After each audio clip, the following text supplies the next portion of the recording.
The Lifestylist, episode 151, featuring Justin Mares.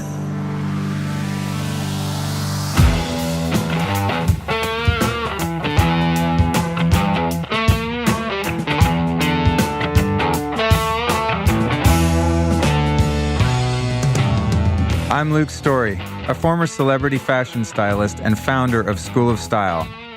For the past 20 years, I've been relentlessly dedicated to my deepest passion, designing the ultimate lifestyle based on the most powerful principles of health and spirituality. The Lifestylist Podcast is a show dedicated to sharing my discoveries and the experts behind them with you.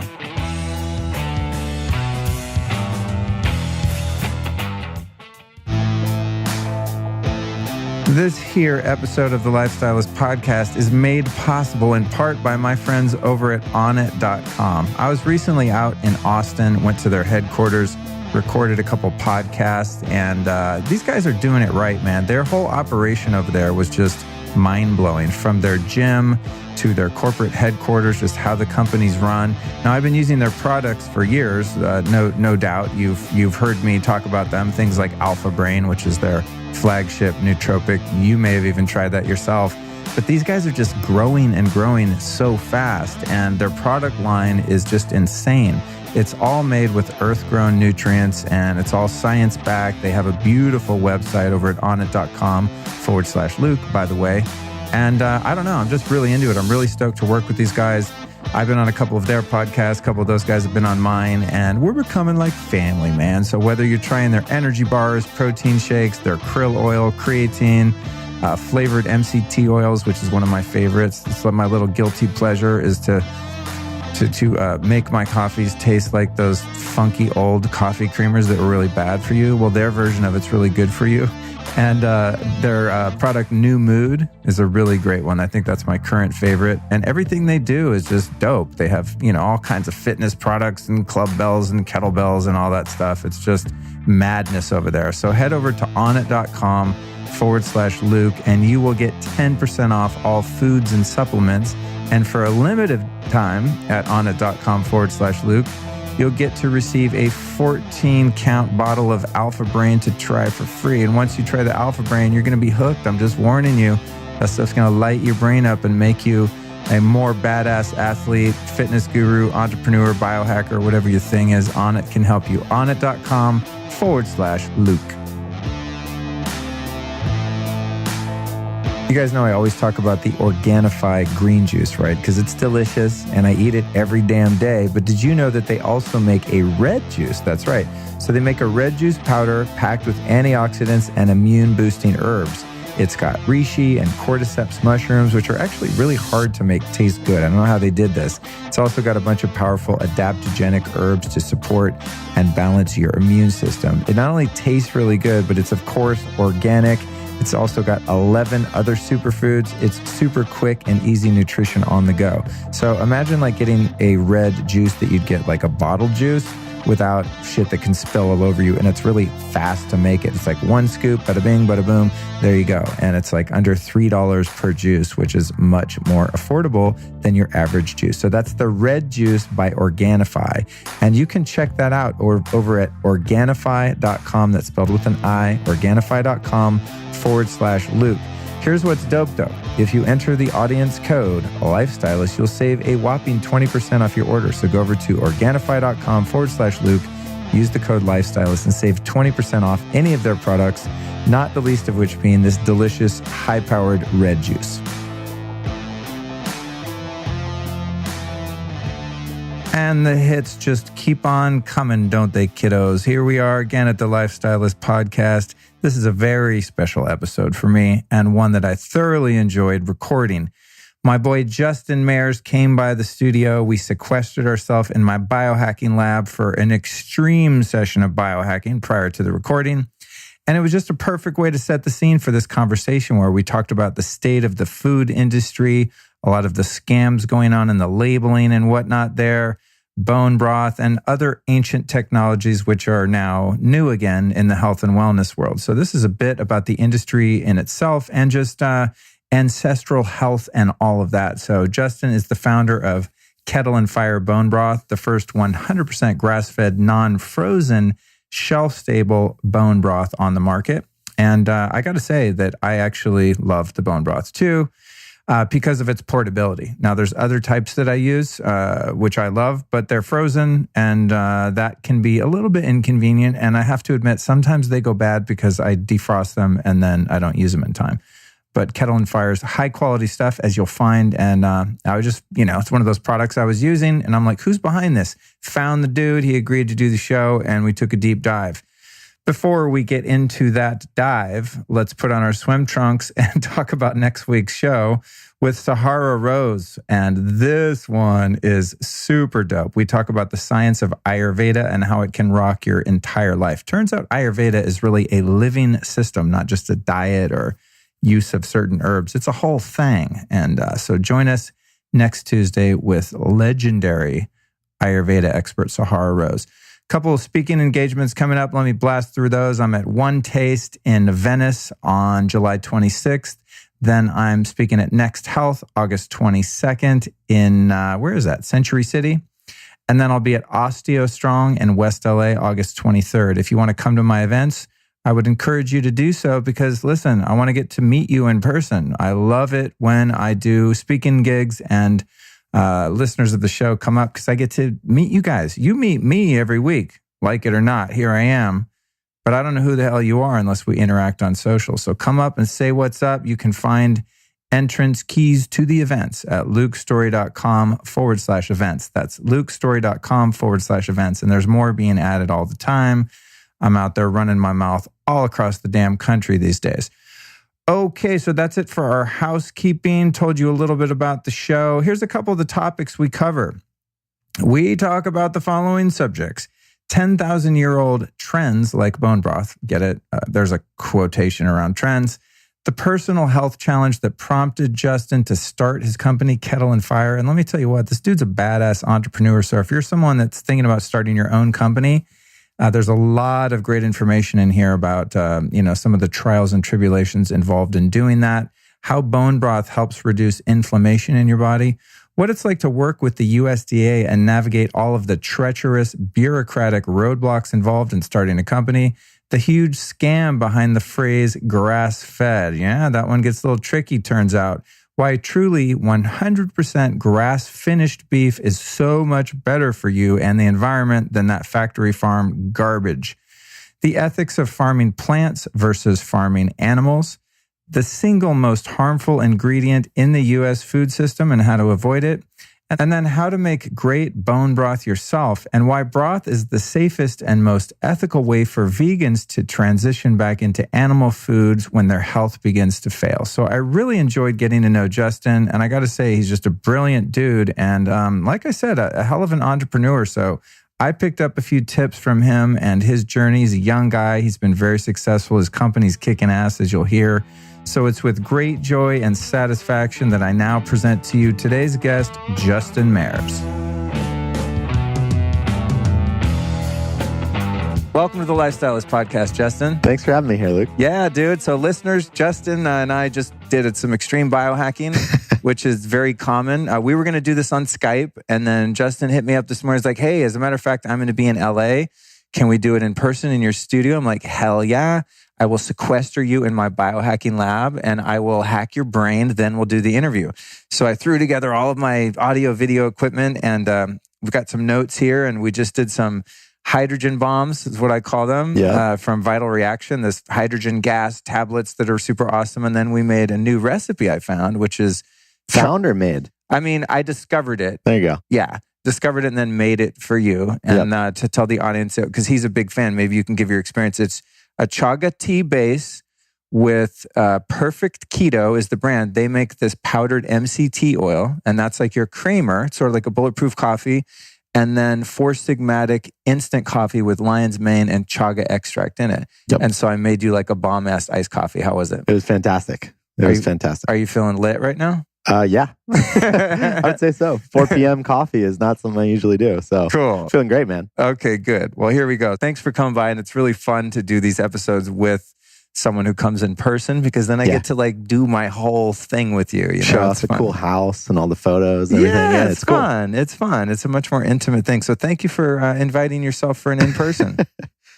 So you own a company called Kettle and Fire, which I'm a huge fan of. One of the things that I like to do on the Lifestylist podcast is I like to invite people on that are doing badass stuff in the world, and I like to promote them and what they do. And I have no shame in like having people on and having them talk about their company and everything like that. So Awesome. Don't it all feel restricted and you don't want it to be like an infomercial or something like that. I don't have people on if I think they're whack. So you saw in my kitchen, I have Kettle and Fire bone broth right in there. I drink it all the time. It's not the only one I drink. I have some that I get fresh from like Bel Campo and stuff like that. But for on the fly, like I'm all in with you guys. So we're going to talk about that. But I just want to talk about sort of the food industry in general. And then we'll definitely go into the bone broth thing, which is, as we were saying, it's like a trend, but not a trend. Yep. It's a trend that's, a couple 10,000-year-old trend. So exactly. So I want to talk about that. But you're a young guy. When you came in, I was like, because I've met you online, I see what you're up to. I'm like, this guy's a badass entrepreneur. And you come in, I'm like, are you still in college? You're like, dude, I'm 28. So how'd you become an entrepreneur that's got this fantastic company? Yeah, it's a good question. So I started, I think like a lot of people, down the entrepreneurial path when I realized that I just couldn't hold a job. Like I basically had 13 jobs by the time that I got to college, and I'd gotten fired from 12 of them. Damn, that is a true entrepreneur. Well, at the time, my parents just thought I was going to be a miserable failure that they'd have to support forever, And so I came into college and had a couple things happen to me all at once that in retrospect, I really appreciate, like a lot of things, but at the time were really hard to deal with. And so I went to school where I basically knew no one, broke up with a long-term girlfriend, like had a friend take his own life, actually. My dad lost his job, and he'd been like one career, a couple companies his entire life. And I didn't get any of the internships that I applied for. And so that summer, after all this stuff had happened, for the first time, I was like, okay, even if I get good grades in school, I could lose my job like my dad. I was working as a janitor at LA Fitness and hating it. Damn, bro. Yeah. That's rough. That's a hero's journey story right there. Like, yeah. And I was hating it. I mean, it was literally like my first day at LA Fitness, someone pooped in the shower and I had to clean it up. And I was like, this is not ideal. Wow. So that summer, after going through that over the course of a year, I was like, I want to start my first company. I want to do my own thing. And at the time, I literally didn't care if I made 10 grand a year, as long as I could do what I wanted, control my time. I was like, I'm going to be way happier doing this than I am working at some company and being under someone's thumb. And so that year in college, I started my first company. It was a total dud, totally failed, as a lot of, I think, people's first ones do, but just kind of kept at it. And, Kettle and Fire is now my fourth company. Jesus, dude. Yeah. You're a serial entrepreneur. You're going to be one of those guys that's in your 50s that's like, I've started 28 companies. Like I'm like, I've done 2. This is my second one, the podcast and kind of my brand, but this fashion school. I can't imagine, like I've had the fashion school for 9 years. And I'm like, if something happened to it, it's like, I don't even know if I need it to live necessarily 100% anymore, but it's just like, I can't let it die. Yeah. And I don't want to sell it. It's like, no, that's my baby. It's like my baby that I'll never let, move out of the house kind of thing. So as an entrepreneur, how do you let go of businesses? Do they just not work out and you fail, or you don't get funding? Or No, it's a good question. So my first one, total fail. What was it? So it was called Roommate Fit. I started it when I was in college. Okay. I love hearing like shitty business ideas. Tell me. So it was a bad one. I'm not saying it's bad, but I love Shark Tank. I love Shark Tank when someone comes on and I'm like, oh, what do they have to say? And they pitch their thing and I'm like, oh my God, that is the worst idea ever. Like I'm just fascinated by bad ideas. I know. So Roommate Fit was a bad idea. Okay. So I was a freshman in college. I had a terrible freshman roommate. And so I was like, how was it that I got matched with a bad roommate? And so my sophomore year, I was like, someone should do a personality-based roommate matching test. And like, I'm with you so far. We'll build it. We'll sell it to universities. Get stupid? The business side. It's a great idea in theory. Okay. In practice, if you're building this personality-based thing, you have to sell to universities. There are like 4,000 something in the country. So it's a pretty small market already. Takes over a year to sell into a university. They don't have budget for this because it doesn't drive any new students. And as a student, once you're in the door, they pretty much got you. right? Right. Like there's no incentive for them really to make your freshman roommate that much better than it is already. Right. It was a problem that everyone recognized, but no one wanted to pay to solve. I get that. Yeah. Yeah, I so understand that made it a really hard business. Yeah. So a good idea, but just a bad market. Yeah. A bad market for the idea. Exactly. What about like sort of a Tinder type app for roommates that are just like, hey, I want to get an apartment with someone, but totally. I want to make sure we vibe. Does that exist? So that's also a bad idea. So we tried to do that. God damn it. So the reason that's also a bad idea is because it is something that you're searching for so short a period of time. Like you're looking for a roommate and then you're in a place for 3 years, you know? And so you're looking and you could Tinder, but there'd be a small pool of people looking for a roommate right then. And even then, it's not something people are willing to pay for. You know what I mean? Right. Like Tinder is one of the top earning apps in the App Store because people will pay to have their profile picture land up top so they can like have more dates with hot girls or whatever it is. Right. And that's the thing. With roommates, you're like, no one's willing to pay for that. Right. Interesting. Yeah. Okay. Yeah. I've had a couple, and I want to hear a couple of the other ones that didn't work out and why. I had an idea at some point. I've had a few of them. Well, actually, one idea that I had, this is going back a few years, was to open up a float center where you have like float. I love floating. Yeah. Where you have like a bunch of float tanks in a center and like make it kind of a biohacking type lab thing. And all my friends are like, yeah, that'll never work. Now there's like 5 of them in LA. So I had the idea. I just didn't have the capital and the time to do it. You know, but everyone's like, oh, it's stupid. It's too much maintenance. You got to change the water, the salt, this and that. I was like, dude, it'll work. It's the next big thing. Like, why floating was getting really big in the 60s. And then it started to really like blossom kind of and become not so underground in the 70s. And then the early 80s, AIDS hit. And when AIDS hit, the fucking float industry tanked because everyone's paranoid to get in the water. Good pun there. Yeah, the tanked, yes. Let's see, I'm going to get in trouble for making light of AIDS. Now, I'm not making light of AIDS, you guys. Like, okay, I'm sorry. It's just, yes, AIDS tanked it. So, but now, of course, you know, no one's that concerned about getting in water. And the sanitation is great. So I'm like, God, what a great business. But now I'm just a customer. Totally. The other idea I had, and cryo? No. I looked at opening one of those. I like cryo. I do it a lot, but I don't know. For some reason, I don't know. It didn't appeal to me as a business. But the one that I think could work still, I'm not even divorced from this idea. I just know I won't execute it. So I'm willing to give it to the audience at home is, okay, so you know how blue light is so jacked up? Like the light that we're seeing right now in our made up studio in my living room is totally fucked up. It's non-native. Like this blue light would never exist in nature, but it's really good on camera. So I'm willing to take the hit because I want to look cute. But, you know, the blue blocking glasses and all this stuff, I'm sure you're familiar with it, you know, in the biohacking community. And now it's becoming widely known that the fake lighting that we have in the inside of all buildings in the world really, really hurts us and on our devices and stuff like that. However, the blue blocking glasses look totally... I was just about to say the word retarded. Someone emailed me today and that's offensive. I'm like, what do I say? They look very wacky. unattractive. Yeah. They look whack. Is anyone offended by whack? And they're just, it's a pain in the ass because then you're like, oh, I'm leaving the house tonight to go to the movies or go out and I have to put on my blue blockers. Yeah. It's a hassle. So here's my idea. Blue blocking contacts. So once it's dark, you just throw in your contacts and you're good to go. And they actually don't even have to be orange because I looked into some blue blocking lenses the other day and they're pretty much clear now. You can get them clear and they block the wavelength that suppresses melatonin that really jacks you up. So I'm like, sick, dude, like blue blocking contacts. But I've mentioned it to quite a few people and there's like, that's stupid. Who's going to do that? I'm like, I would actually use them because the blue blocking glasses thing is kind of a pain in the ass. Yeah. It's a high maintenance endeavor. I like that idea. It's not bad, right? Yeah, no, I like that. So you entrepreneurs listening, like I'm giving you the patent right now. Take it, run with it. Here's all I ask is you give me, my friends, and my family lifetime supply for free. It's reasonable. If you heard it here. And maybe like a little bit of equity. So what were the other companies that you started that tanked? Or that you just bailed on for whatever reason? So was looking at opening San Francisco's first cryotherapy place, actually. Okay. So looked at doing that a couple years ago.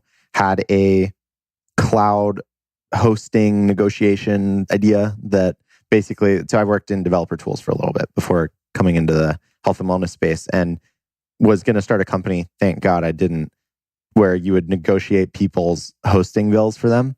Like if you're a software company and you're spending $100K a month on Amazon Web Services, we'd negotiate that down and then take a percentage of the savings and all that. So looked at doing that. looked at doing actually a real estate idea. So basically doing a commercial real estate thing, looked at doing another company in the tech space for people going through drug and alcohol addiction, actually. So looked at doing that. And that last idea I was really into. And that kind of led me down the path where I was like, okay, what are some of the contributing factors here? And biology and health and wellness was a very underlying issue that a lot of people struggling with drug and alcohol addiction had. And so right. that's kind of how, and then we ended up starting Kettle and Fire. Interesting. And so what led you to bone broth specifically? Yeah, it's a good question. So because, there's like, people always ask me, hey, why don't you start a supplement company? I'm like, dude, there's enough goddamn vitamins. Like, totally. There's enough supplement. We don't need another supplement, okay, people? Like, we have plenty. Although then sometimes like the hydrogen, that's a new one. And I'm like, shit. Just when I'm like, I'm off supplements, I've done them all, I have them all. And like, then actually a needle moving one, so to speak, comes out. But why did you end up doing bone broth rather than some other health gadget or something? Yeah, no, so like you, I felt like the supplement space was pretty well covered. And so what I was trying to do is I was trying to focus much more on gut health and inflammation. And so for that, I was like, okay, what are the things that people use to address their gut problems? And bone broth in almost every diet, every culture, it's a very, very key part of that. And at the same time, this was back in 2014 when we started looking at this, I couldn't buy it online. Like literally no one was selling it online. No one was selling it in San Francisco where I lived, which is a pretty health forward place. Yeah, it's a very foodie city too. Yeah. And so I was like, this is something I want. This is something my CrossFit friends want. And as I was thinking about it, my brother, who I ended up starting the company with, he tore his ACL and MCL and was bedridden for like 7 weeks after surgery. And so he was like, hey, what foods can I, incorporate to help accelerate the healing? I recommended bone broth. And he was like, hey, there's none where I live. Where can I get it? And at that moment, we were like, okay, we should start this company because literally no one is doing a bone broth that is accessible, convenient, and still made the way that we think it should be made. Like all organic ingredients, 100% bones from 100% grass-fed, grass-finished cattle, all of the stuff that I care about. And so that's when we kind of came up with the idea for Kettle and Fire. We launched it under the name Bone Broths Co., which is the worst name I've ever come up with for a company. But we eventually changed. And so Kettle and Fire is a dope name. Thanks, man. Yeah, that's like, that could be a band name or an album. Like an album. If not a band name, it's a good album. Yeah. Kettle and Fire. Yeah, it's a good name. Yeah, I like it. And so what was it like to deal with, the USDA? And like, how do you go from just being a schmo, a dude that like goes to CrossFit and eats healthy, and you're like, now I'm going to start a food company. Yeah. What are some of the legal loopholes, and how do you even like get that shit going? It seems like an insurmountable task to me. Like, where do you even begin? You have the idea, but how do you bring something to market? What are the steps involved? It's really hard. We had the idea in 2014, and then we started, and it took about a year for us to find someone that would partner with us to actually make the product. And so we had to call over 500 different manufacturing people and just say, hey, this is what we're looking to do. Can you do it? And we do. No. So like facilities that have commercial kitchen and all this kind of stuff? Even beyond commercial kitchen. So the packaging process that we're using, you use our stuff. It's a little box. It's right in the kitchen. Yeah. So that's one of the dopest things about it is, and we'll get into the other different options available, but one of the things that I like about you guys is that it's shelf stable and it's easy to transport. Like that's amazing. Yeah. And so I'm a big believer in health plus convenience equals lifestyle change. And so for us, we knew that we had to have some sort of convenient packaging or else people just wouldn't use it enough to actually change their habits and improve their health. And so, especially those of us that have tried to make our own bone broth. Yeah. Did you go through that phase? Yeah, of course. Dude, I used to go to the farmer's market and get like big bison bones, like knuckles and all these good grass-fed pastured animals and stuff like that. And I like the idea of using the whole animal too. It's just, I don't know, it's more of a sacrificial Native American sort of approach, like to just, if you're going to have to sacrifice an animal's life, like let's not throw any of it to the dog, so to speak. Totally on board. But yeah, then I'd get in my kitchen with my goddamn crock pot and I would leave it on high, then go out and hang out in the town and come home and it would have boiled over and there's like fat all over the kitchen and oh my God. Then I try to pour it into the containers. I get hot fat on myself, burn myself. It gets fucking everywhere. Then you put it in glass, put it in the freezer, it explodes. You put it in plastic, it explodes. I mean, it's just Making bone broth yourself, especially if you're not pain. if you're not good at cooking, which I'm not. I'm not either. I was about to say the R word again. I'm developmentally challenged when it comes to cooking. And so you found the same thing. Yeah, okay. of course. I mean, I tried to do the same thing. I tried to make it. It would turn out terrible. Yeah. I would have the same issues you did. And then the last issue, which a bunch of our customers emailed us about after we launched, is it makes the house smell bad. Oh my God, it's disgusting, dude. Yeah, it's gross. Yeah, it is. One of our customers, when she found us, she emailed us in all caps. She was like, "Oh my God, I'm so glad I found you. My husband won't let me make bone broth in the house." Dude, she was running a crock pot in her backyard because her husband wouldn't let it in the house because it made it smell. I experienced the same thing with my live-in girlfriend at the time when I first got into the bone broth, maybe like 5 years ago. Yeah, she was like, "Dude, honestly, I can't. I can't. I know you want to be healthy and all this, but I'm out." Yeah. Yeah, she's not into it. But I like what you're saying, the convenience equals compliance, because I think that's something you guys really nailed. And I agree, just as someone who, I have no problem with compliance. If bone broth, you had to make it, that was the only way to get it, I would still make it. Yep. If there weren't for people like you.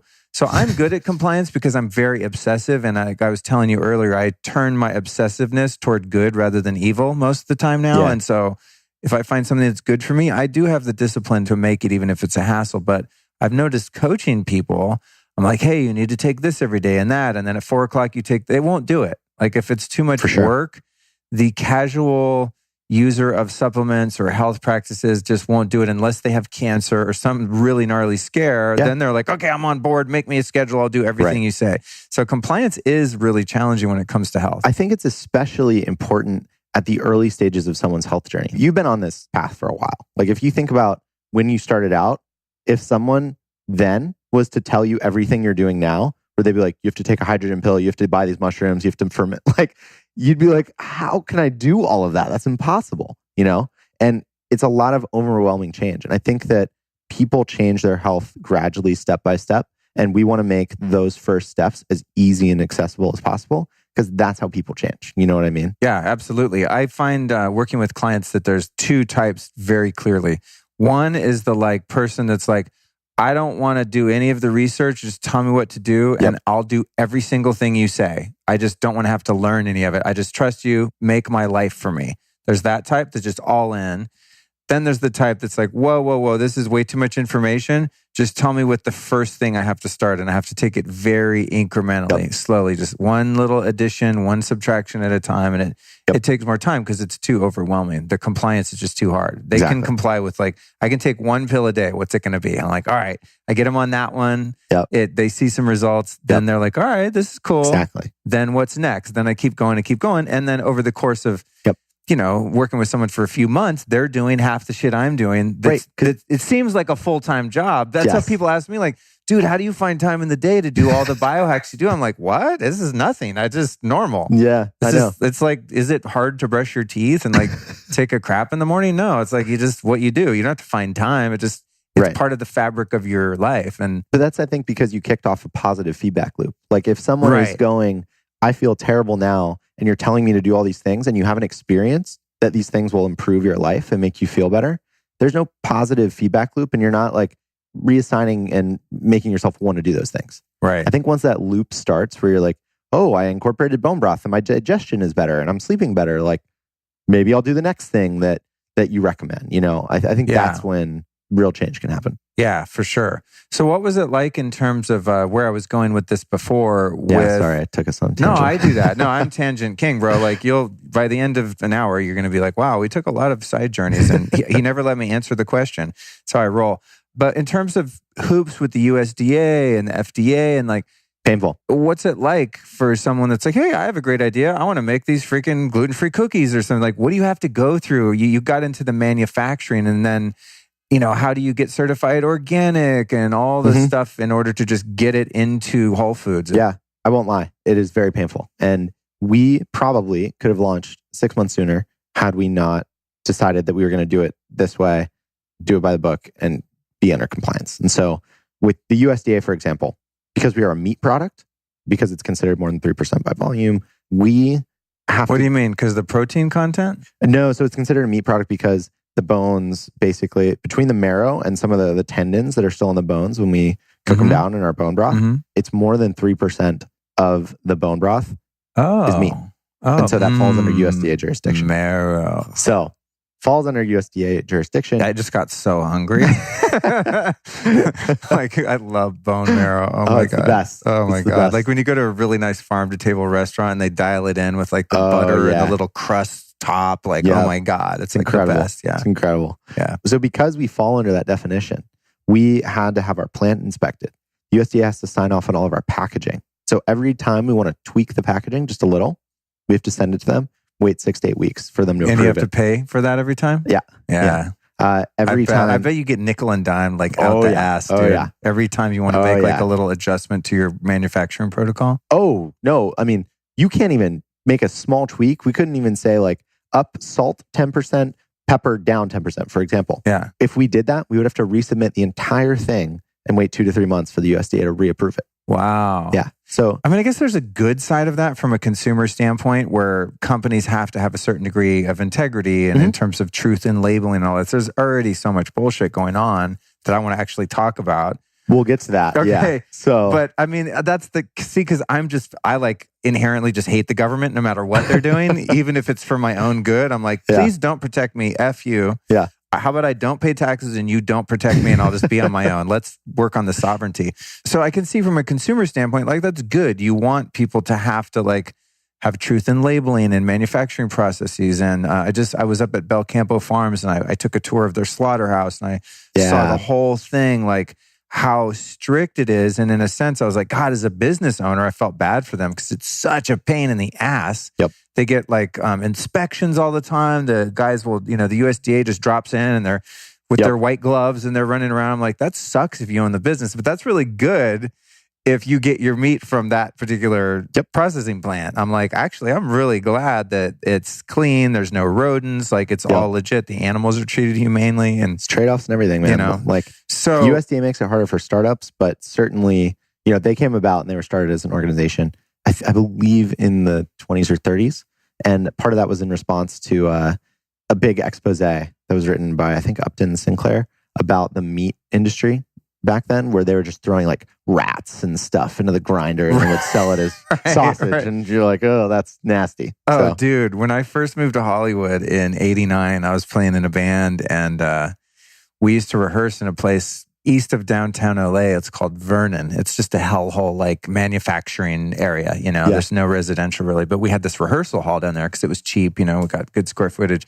And it's right next to the, what's not Oscar Mayer, Tyson. One of those. Yeah. Sure. Like one of those big the slaughterhouses. And it's either their slaughterhouse or their manufacturing plant. And we knew as soon as you turned off the freeway, it smells like you're pulling into the dump. Yeah, it's gross. It smells like putrid garbage. It's gross. Farmer John's. Okay. Farmer John's processing plant. So we just know. And it's like, oh my God. And it would come through the air vents in the rehearsal hall. And it's like Vernon smells like putrid, rotting flesh. It was disgusting. Which later I actually became a vegetarian in part to having the experience of spending so much time around that processing plant. The other thing that was weird about it is it's like the slaughterhouse with glass walls kind of thing. We did a little band photo shoot and it's probably still like this. They had this huge mural on the side of Farmer John's, which was like a big farm landscape. Whoa. And so we were kind of like a country rock blues band. It was like very Americana. So it was a great backdrop. Yeah. So we went to do a photo shoot and there's all these fucking like FBI type guys came out. They had this really intense security. You can't take pictures anywhere like on that block. It's like super, super intense. And we were kind of like, at the time, this is a meat processing plant where they make hot dogs and shit. What's with like the White House or the Pentagon level security? And it was one of the first times I was like, this industry is really funky on the shadow side of the food industry. Yeah, I mean, they don't want anyone outside knowing what's going on, like the torture and the gnarly shit that's going on in there. Oh yeah. Which later came out, and why I became a vegetarian was this movie called Earthlings, which is a documentary narrated, this is going back in like late 90s, early 2000s, narrated by Joaquin Phoenix. And it's a documentary about all the ways in which humans exploit animals. And it's all this like hidden camera footage from slaughterhouses and farms. And And Oh, yeah. even like dog breeding, animal Like breeding French industries. bulldogs and all Yeah, that shit. and the rodeo industry, the circus industry, like all the industries where animals are used and abused. If you're listening to this, I would advise maybe not watching that film. It's very traumatizing. It's like a lot of the things you can't do a lot about. I don't think they're going to stop having rodeos because you think it's mean to the cows. But anyway, that's when I saw inside of those places like Farmer John's, and I was like, I'm out. Like, I cannot be a part of this, you know, and was that way for a long time until I met some farmers at the farmer's market. And I was like, how do you do shit? And they explained it to me. And I was like, that actually sounds okay with me. Yes. And then my body was very ill and I just needed certain nutrients that I was missing. Yep. So anyway, I keep forgetting that I'm supposed to be interviewing you. It tends to happen on the show. But I get excited when I'm passionate about something. It sends me off on a tangent. This is why some of these end up being double episodes. And you made the mistake of telling me you didn't have a heart out. So like we could be here for a while. But I'm very fascinated, as I told you before I recorded, I'm fascinated by the way things work. Yep. Like I can't stand secrecy and lies. That's why I can't stand the government, because it's all bullshit. Everyone's full of shit. I don't care what side you're on. It's all secrecy, lies, and deception. And I don't like that. I like realness. I want to know what's going on. So when I interview people like you, I'm like, all right, tell me the inside scoop of how how it all works. You know, so what were some of the biggest roadblocks or some of the highest levels of scrutiny that you encountered when you're like, hey, we have integrity, we care about the public, we care about health. That's why we're making this food product. It's really like bone broth, you could almost call a supplement in a sense, more so than even a food. It's such a healing, powerfully healing food.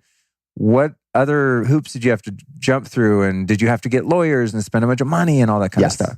Yeah, so we had to jump through a lot. I mean, one of the big things is if you, on your packaging, for example, we had to do a legal review and the USDA said, you can't say certain things. We can't say bone broth is healthy. They consider that a health claim. Oh my God. Yep. These motherfuckers. Oh man. They almost didn't let us call it bone broth because they said that there's no bones in the actual product. Oh my God. Yeah. Dude. And we said, but like tomato soup, there's not a tomato sitting in that tomato soup, because it's made from tomatoes. Like, of course you can call it tomato soup. Same thing with bone broth. And oh my God, that would have just killed you guys right there. Yeah, right? of course. Yeah. Of course. And so we had to argue with the USDA. You'd have to call it like animal parts boiled into water product. Like, what do you call it? Yeah. They told us they wanted us to call it broth made from bones. So imagine that on the front of a package, right? Yeah, not very marketable. Yeah, exactly. And so that was a multi-month negotiation with the USDA around like, guys, please, please see sense. And like, are you paying hourly lawyers this whole time? No, so fortunately that was us. Okay. That was just us. You can go directly back and forth with them. You don't need that. Yeah, they have agents. They work with your manufacturer. The manufacturer. Okay. Everyone's looped into this thing. Oh, that's cool. Yeah. So you're like CCing a bunch of people at the USDA like, hey, Bob, we figured out the da-da-da-da. Exactly. Okay. Exactly. I'm picturing like you have to go to court and this. I'm making it into this super gnarly like legal but battle. That's the crazy thing is there's no standard for bone broth. And so we just literally had to argue with them to say, hey, can we just say bone broth on our packaging? And a guy thought about it and goes, okay, you've convinced me. And he says yes. Like, wow, that's how it works. It's just, it was weird to me. That's so weird. Yeah. And then on the other side. What if you had been like, hey, Joe, what's your favorite charity? Oh, that's when they shut you down quick. But you can not imagine, but you know the payola in that industry has got to be insane. Oh, yeah. But you have to send it through third parties. So like we fund a lobbyist and the lobbyist buys you dinner. Right. But there's not, I mean, because how can things like aspartame, MSG, all of the hidden MSG under the other 200 names that they use now. And there's a lot of lobbying, even like natural flavoring. I mean, like there's a lot of very dubious practices in the food industry where people are getting around things. So that is the other side of the food industry, which is the FDA. Okay. Oh, good. I love this. So the USDA covers meat and dairy products, basically. Okay. Yeah. Okay. And then the FDA, USDA is very hands-on. Okay, so let's go in a linear fashion then, if we can, which is almost impossible for my brain to do, but I'll try. So is the first step then because you're a meat and or dairy product, the first step is like getting the USDA on board and getting your labeling? So the first step for us was finding someone that could make the product. Right, okay. So we defined a source where we were buying these bones. Okay. We had to find someone that would actually make the product for us. Yeah. And then someone that would package it. Okay. And we had to get documents from all of those people. and send them to the USDA. Once we were like, here's the product that we can actually make. We're ready to go to market. USDA check all of this and tell us we can do it. Okay. So essentially that's like their step 2. Yeah, step 1 is like, let's get this shit made, put in a package, and then you present something real to the USDA. Yeah, we just say, here's the formula we want to use. Yeah. Here are our sources. Here's the co-packers, the manufacturers that we're going to partner with to make this. Sign off. Oh, and here's the packaging and all the lettering and the nutrition label and everything. Okay, and then what about the bones? I mean, are you a farmer's like best friend where you're like, hey, that part that you guys are throwing away, we'll actually buy that stuff from man. you. That's one of the reasons why I'm passionate about what we're doing. Like you said, nose to tail eating, I'm all for it. Like you right now, people will kill cattle, sell the meat, and then they took the bones and we're just throwing them out. And so we're buying them from farmers, giving them a new revenue stream, and also giving people health and calories from something that was just a waste product. Like, to me, that's really exciting from a sustainability standpoint, you know? And that's interesting when you make your own bone broth. I would order some online. I ordered some bones online from companies where I would order like, pastured, really good chronic beef from, and they also will sell bones like Arizona grass-raised beef. There was a US Wellness Meats. US Wellness is a good one. a couple good sites where like, dude, I geek out on like what water are the cattle drinking? How are you slaughtering them? Are you fucking with them? Are you being mean to them? Do they have antibiotics? Like, same. I care about the animal's welfare. Now, any badge-wearing vegan will be like, oh, how can you have humane slaughter? You're fucking killing it. And they have a point there. Yeah. But I do know that there's a number of different ways in which you can slaughter an animal. Some ways the animal knows it's coming. The other animals see it happening to the other animals. And then there's ways you can do it where they're literally just standing there, do, and all of a sudden, chuk-clunk, and they're gone. And they have no clue that anything ever happened. So I think if an animal's life has to be taken for the sustenance of a human's life, if you choose to live that way, based on taking energy from another energetic being, then there are definitely cooler and less cool ways to do it. So I would very much agree. Right? So I would go to the farmer and I want to find out what goes on behind the scenes. But I go to these farmers and like, hey, I want to buy some bones for the broth, like at a farmer's market. And they're like, great. It was super expensive. I mean, they charged me out the ass, dude. I was like, the bone. And that's why like when you guys came out, I was like, thank God it's actually cheaper. It's not only more convenient, it's cheaper just to buy the broth ready-made than to go drive to the farmer's market, interview the farmer, grill them like a freaking psycho. And then they're like, yeah, the bones are $10 a pound or some shit. I mean, it still ends up costing so much money to make your own broth. I know. It's crazy. So did you guys, when you approached these farmers, how did you find farmers that you felt were ethical and followed the standards of grass-raised, grass-finished, and all that? So we had certain standards where we said everything has to be grass-fed, 100% grass-finished, pastured, and killed in a humane way. Right. So tell people for listening that they don't understand how many scams there are with the term grass-fed. Let's unpack that a little bit. Yeah, so there's this term grass-fed. It has an sort of unofficial definition. Basically, you can say you can feed a cow corn or whatever you want for 90% of its life. And the last 10% of its life, feed it grass, and you'd be like, grass-fed. Oh, dude, that's so uncool. That's not honest. I know. So I want to punch the farmers that do that. I know. And so I don't know why. Like I was like such a huge liar most of my early life because I was just a criminal and a total asshole.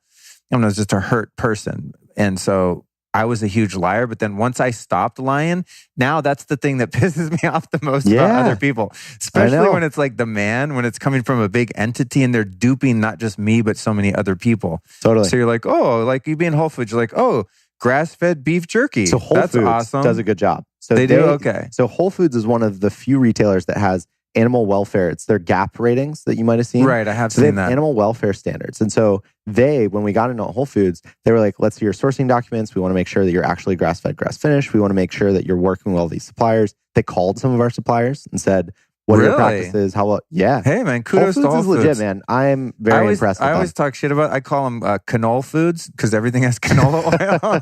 That's the one thing that pisses me off about Whole Foods. But God bless them, man. When I land in a city, the first thing I do, honestly, is like Google Whole Foods. Like I need to know where I can find some organic food. Yeah, so that's good to know. That's the thing. Like there are large companies that it's really hard to do everything perfectly. Right. And I think that personally, Whole Foods is doing a pretty darn good job. Like, they are doing an incredible job selling billions of dollars of mostly organic, mostly good for you produce and giving people access to that stuff. Like, I'm very on board with that, even if they're not perfect. Yeah, You know? of course. I mean, and I think it's difficult at this stage in our evolution to have an entity that's that big be perfect. I mean, Oh, it's yeah. not like, it's not realistic to expect that you have an entire grocery store chain that's canola oil free. Yeah. You know, like Yeah. my fantasy is that like everything is totally legit. Yep. So people like me that are a bit more discerning, you have to, you know, thank God Whole Foods there. I just dig around a little bit more than your For sure. average person. For sure. I look at the labels and I'm like, eh.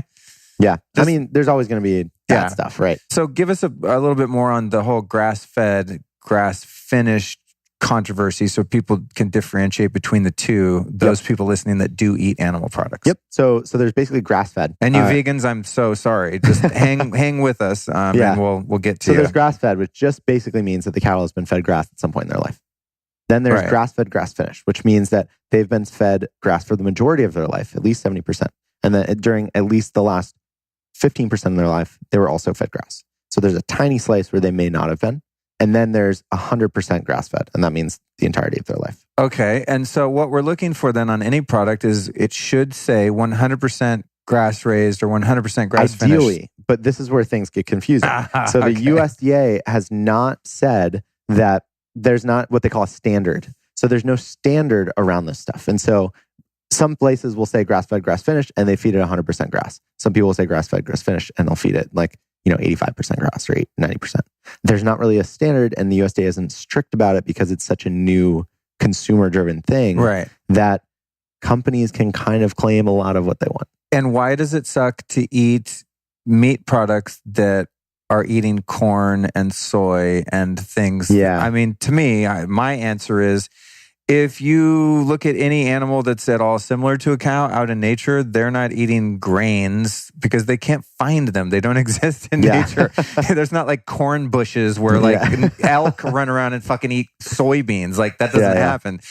Animals that have that, what are they called? A rumen, whatever type of stomach they have, they're designed by God to eat grass. Like that's what they eat. Yeah, you know? and that's why they have like 4 different stomachs, Yeah, different there you go. processing Yeah, pathways and all that. Yeah. So Exactly. to me, it's just common sense. Like, well, you're screwing with that animal by forcing them to eat shit that's, I mean, now have you seen the stories like they feed cows Snickers and stuff? Oh, yeah. It's like really weird. Yeah. It gets so gnarly, those poor It's animals. disgusting. But from our health standpoint, like why not just eat a bone broth that's made out of corn and soy fed animals or eating a steak that, like, remember like good steakhouses, even like, I think it's called like Mortons in Beverly Hills. It's like the steakhouse. You go in there and you're like, hey, is your steak grass-fed? They're like, no, it's 100% corn-fed. And they're proud. I'm like, do you guys get the memo? Like, what? So what's healthier about grass-fed meat than whatever else? A couple things. The hormone levels basically they differ.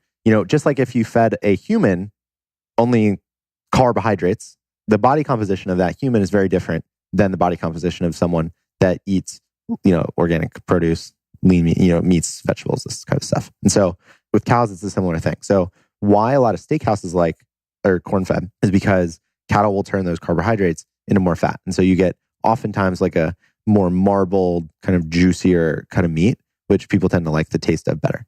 Now, however, a lot of that fat, the omega-3 and omega-6 fatty acid ratios are off. And so if you look at meat from a grass-fed cattle, especially the fat around it and in the meat itself, it will have much friendlier, much higher rates of omega-3 to omega-6 ratios. That is not the same thing with corn-fed cattle. And so if you're someone that cares about nutrition, omegas, amino acids and stuff, grass-fed is definitely the way to go. Okay, yeah.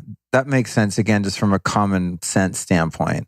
The thing that freaks me out about eating animals that have eaten food that is not good for them is that I'm eating concentrated amounts of whatever they eat. It's like, you are what you eat, yes, but you are what you ate. Yep. You know what I mean? So it's like a lot of the commodity food that farm animals are fed is not only not their native natural diet, but is also GMO. Yes. So they're eating GMO corn and GMO soy, just really like the gnarliest things that an animal could eat. And then you're eating the fat of that animal where all of that shit is concentrated. Is that right? Exactly. Exactly. And it's especially, this is especially important in bone broth. And this is why I would never, because of the marrow. Whoa. Okay. Yeah. And so, with humans and with animals, a lot of toxins end up going into your bone marrow. And so this is incredibly important, especially with bone broth, because it's the fattiest tissue in the body is the marrow. Wow. It's like solid fat, basically. Exactly. Yeah. Exactly. Oh, that's so creepy, dude. So yeah, because that's true, because when you detox your body as a human, that's why infrared saunas, which by the way, I'll show you my sauna when we're done. I just got it. It's from Clearlight. It's amazing. It's a crown jewel of the home here. But that's why when you take a sauna, why you detox so much is it gets the fat soluble toxins out of your body. And then ideally after a sauna, you want to take something that binds those toxins that have been deposited into your digestive tract, like a bentonite clay or a apple pectin, something that like absorbs those toxins out. But I never thought about it from an animal standpoint. Yeah. So if your animal's eating toxic water and toxic food, then you're eating the fat, especially in a broth. Yes. You're having concentrated whackness. Yeah. Or like liver or any sort of organ meats. Definitely watch out. Dude, nar. Okay. Okay. Wow. That's tripping me out. Okay. All the more reason. We'll be right back after this important announcement. After basically destroying my health, including my gut health for the first half of my life, I've been spending many years researching ways that I can fix it. And I'm really stoked to have found this company, Biome, that gives you the ability to test your gut health from home. Now, you might have heard of some of these gut tests that you can do at home. However, most of them just focused on the bacteria, while Biome provides you with the full profile of not only your gut's bacterial, but fungal species. That's a really crucial piece. Not only that, they have an insanely cool probiotic that I've been using that not only includes beneficial bacteria, but also fungus. Yes, it's gross, but you need all this stuff in your body. So here's what you can do with Biome to optimize your gut health, which I just might add really affects your overall health in so many ways. Like you have to fix the gut. This is something I'm learning and on my biohacking adventures. So here's how it works. You purchase the in-home kit, you follow the instructions, you collect a sample of your poop with a swab. It's not as gross as it sounds. It's actually really easy. You mail it in, and then you get your Biome gut report, which tells you what's going on down there, okay? And then you actually get to get on the phone with a live nutritionist that's going to make recommendations. It's a very cool system they've created, and it's really, really thorough and effective test. So go to biomehealth.com/lifestylist. That's BIOHM health.com/lifestylist, and use the code lifestylist at checkout to save 15% off your order. So that's biomehealth.com/lifestylist. Use the code lifestylist to save. You're going to get your gut report, order some probiotics with the fungus in there. They even have a great prebiotic product. Very cool company, making it really easy to get your gut healthy and keep it that way. And now back to the interview.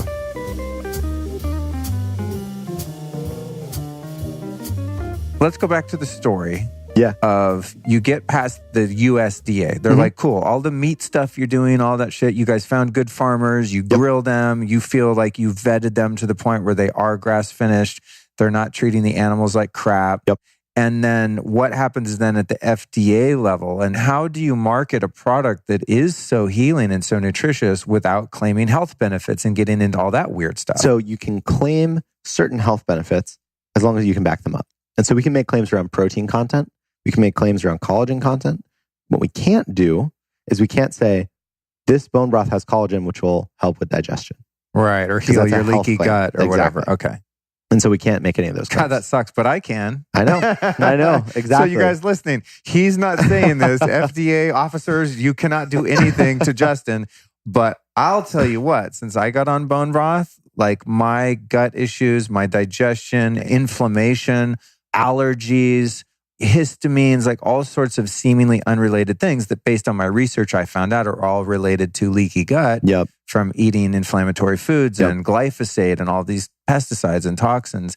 The more bone broth I drink or eat, depending on how you look at it, because sometimes I make like a really thick, dope broth with all kinds of other crazy stuff, the better my whole digestive system goes. I've cured myself, and I can use the word cure because I don't sell bone broth. You have to be really careful with the languaging, Yep. But I used to have like gas or constipation or diarrhea. I had heartburn all the time. Now, also, I've eliminated a lot of those really offensive foods. Like I want to say I'm gluten-free 100% because I have my moments where I'm at a nice restaurant and they bring out the French bread. I'm like, fuck. Every once in a while, I fail on that. But for the most part, I'm not eating foods that aggravate my digestive system, and I'm doing tons of bone broth. And I can say, dude, that's definitively what I changed, and I'm doing really great. Yeah. I mean, this is why I think one of the reasons that I think bone broth is so important, especially for people in America eating a kind of Western diet, is if you look at the way ancestral people ate versus how people eat today, the biggest gap in my mind, even if you're eating paleo or keto or whatever, and you're eating high quality foods, organic fruits, vegetables, meats, everything. One of the biggest gaps that you see is our ancestors used to eat a ton of organ meats and bone broth. Right. That is completely gone from today's diet. And those organ meats and bone broth are basically the only foods that have this set of amino acids that our bodies need to function properly. And it's those amino acids especially help with digestion. And so if you look at cooking 100 years ago, you were probably eating kidney pie, sweetbreads, all of these things. That when was the last time maybe you're different. But my mom hasn't had an organ meat for probably a decade. Yeah. And you just made me think of something funny. The sweetbreads, when I was a vegetarian, I went to New York. This is going back 10 years when there was very little organic or vegetarian food there. And I'm at this restaurant called the Breslin at the Ace Hotel. And I was a vegetarian. I'm like, oh, God damn it. I could never find any veggie food in New York. And I look on the menu. I was like, oh, sweetbreads? I was like, oh, sick. Finally, something vegetarian. I ordered it. I'm halfway through it. And I'm like, this is really weird. And I asked the waitress, I was like, is this bread? I'm unclear what this is. She's like, that's lamb intestines or something. I was like, oh my God. I was like, as a vegetarian, it's like the grossest meat you could eat. So just listener, buyer beware. If you don't eat animals, do not order sweetbread. But so going back, I mean, even you think about when they called chicken soup Jewish penicillin, everyone, even if you weren't Jewish, when you get sick, your grandma gave you chicken soup, right? Now, this is shitty Campbell's chicken soup that's probably even in the 70s when I was fed that by my granny. It was God knows what was in there, BPA in the fucking can. And, the animals are all eating GMO craziness. But this is a tradition. Well, they don't actually use real bones either. It's the gross God piece. Damn it. Do you want to know how they make it? Yeah, tell me. Gross me out. So what Campbell's does and what Pacific does too. So they have a chicken bone broth. I never trusted Pacific. God damn it. So they have a chicken bone broth. Campbell's just bought them actually. Okay. But they have a chicken bone broth. And what they do is they take a bone paste. So they mash these tiny shitty bones with no marrow, no connective tissue. Right. Just bones. They mash them into a powder. Right. And they mix it with some binders to make this bone sludge. And then they shoot water through that. So it sort of infuses and makes their bone broth. And it's gross. Oh, that's nasty. Try drinking it. It's also why their bone broth has literally no collagen in it. Because there's no connective tissue, there's no marrow, there's nothing in it, but crushed up bones. Right. Yeah, that can't be good. I'm just weary of those huge brands like that anyway. Yeah. I mean, when you look at the Pacific almond milk, if you look at that, it's first ingredient is water. I'm like, what kind of water? If I buy any product and it just says water, I'm like, that means tap water. Yeah. So I'm not having that. It better say reverse osmosis or whatever. That's what you'll see on our label. Is it? Yeah. Nice job. We're doing a fist bump, you guys, for listeners at home. Yeah, well, that's why I work with you guys, and I tell people about the products like yours that I find because I geek out. I do my research. I don't know if I've grilled you guys on your water, but I was another bone broth company, beef company called Arizona Grass Raised Beef, and they make a really good bone broth, but it comes frozen, and it's a commitment. It's very expensive, and it expires and it's a whole thing. It's a little more high maintenance, but a good product. And I literally called their customer service. I was like, hello, my name's Luke. I'm about to buy your product. I need to know where your cows are getting their water. What water are they drinking? A. B, what water do you use to make the broth? And they're like, oh, sir, I have no idea. We'll get back to you. And they were cool. They researched it and they were okay, it's well water, which is probably pretty good. I mean, it depends if the well's contaminated. If it has high lead or something, that's going to end up in the bones. Not ideal. But they're not drinking city water that's been piped in. So I'm cool with the water the animal's drinking. And then they're like, and we use triple filtered, reverse osmosis, whatever water. It's like, all right, cool. So there's no contaminants in the water that's the base of the soup. Yep. Because a lot of people don't know this shit. Anything you buy, dude, any kombucha, beer, wine, soups, stocks, anything that has liquid water in it, you better look at the label. You're drinking tap water, dude. Oh yeah. And I'm a little more paranoid than the average person, but I don't care where you get tap water on the planet. That shit is just disgusting. Yeah. Tap water is not meant for human consumption. I don't care what the government tells you. Yeah. Don't trust the man. Yeah. Yeah, because you'll see like the water reports, like from LA, they send you this thing in the mail every year from the DWP. They're like, hey, we just wanted you to know LA's ranked number 7 in the world's top tap water. I'm like, people get that and they're like, oh, I could just drink it out of the sink. I'm like, bro. Dude, try testing that stuff with a at-home chemical kit or something. Yeah. And you'll be like, I don't know. This is what I want. It's super gnarly. Yeah. Yeah. All right. So what happens at the FDA level? We were talking about like the health claims and things like that. So there's 2 governing bodies. The USDA, which we fall under because we're considered a meat product. Then there's the FDA. FDA is so hands-off, it's not even funny. So with supplements, you will find a lot of supplement companies can legally put something in their supplement product and not put it on the label. The FDA is okay with that. Oh, you sons of bitches. Yeah. Because I always read the labels on my supplements. I'm like, okay, I'm making sure it doesn't have excipients and magnesium stearate and all these binders and fillers and stuff. They don't have to put that. Ah, come on. Yeah. So the USDA is very proactive about saying, we want to make sure no one gets sick. They're proactive about the health of the consumer. Right. The FDA is very reactive. And so with the FDA, they go, anything goes, but if someone gets sick and we get a complaint, we'll come down on you hard. Okay. And so that means that if you're starting a supplement company, you can pretty much claim whatever you want. The odds of you getting caught are minuscule because who's going to get a supplement that they buy tested? And then even if you get caught, you're sort of have limited liability, and consumers are often very bad at saying, this is actively what made me sick. You know, if it's just a supplement, right? Because you have to get multiple of them writing the FDA. They have to be able to prove that it was this thing that they introduced their diet that got them sick. And it's just very, very hard to prove causality. And so those are the 2 major operating bodies. So with the FDA though, these are the guys that come down on you if you make health claims and stuff. I mean, that's the USDA. Oh, that's the USDA? Yeah. Well, then what about like a company that doesn't do beef or dairy? Like I make I make a supplement and I'm like, hey, my spirulina cures brain, whatever. That is the FDA. The only way they will come down on you is if they get a consumer complaint. They're very reactive and they're certainly trying their best. Yeah. But if you're a supplement company that's small and flying under the radar and they don't get too many complaints about you, you can do almost whatever you want. Wow. Interesting. Yeah. God damn. Yeah. It's so complex.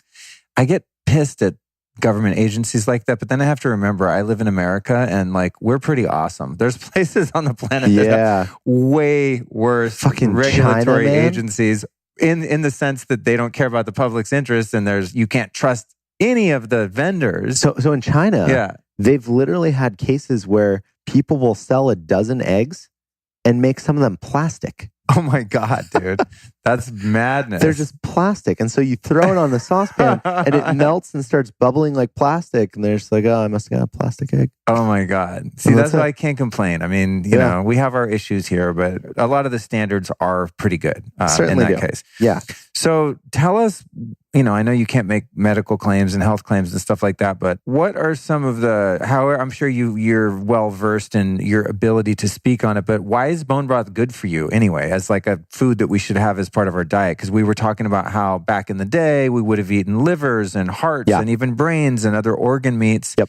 And in fact, I've done a little research into ancestral diets, and the organ meats were really like the most prized part in many cultures. And you'd actually feed the muscle meats, like the filet mignon would go to the dogs. Yep. And then you would eat, you know, the liver or the fucking spleen or something. It is literally the most bone marrow organ meats. They're the most nutrient dense pieces of an animal. Why do they taste so gross? I know. Bone broth is good. Like marrow, I'm on board with, but still, my mom used to make me liver and onions when I was a kid, you know? And I was just like, oh, it was so disgusting.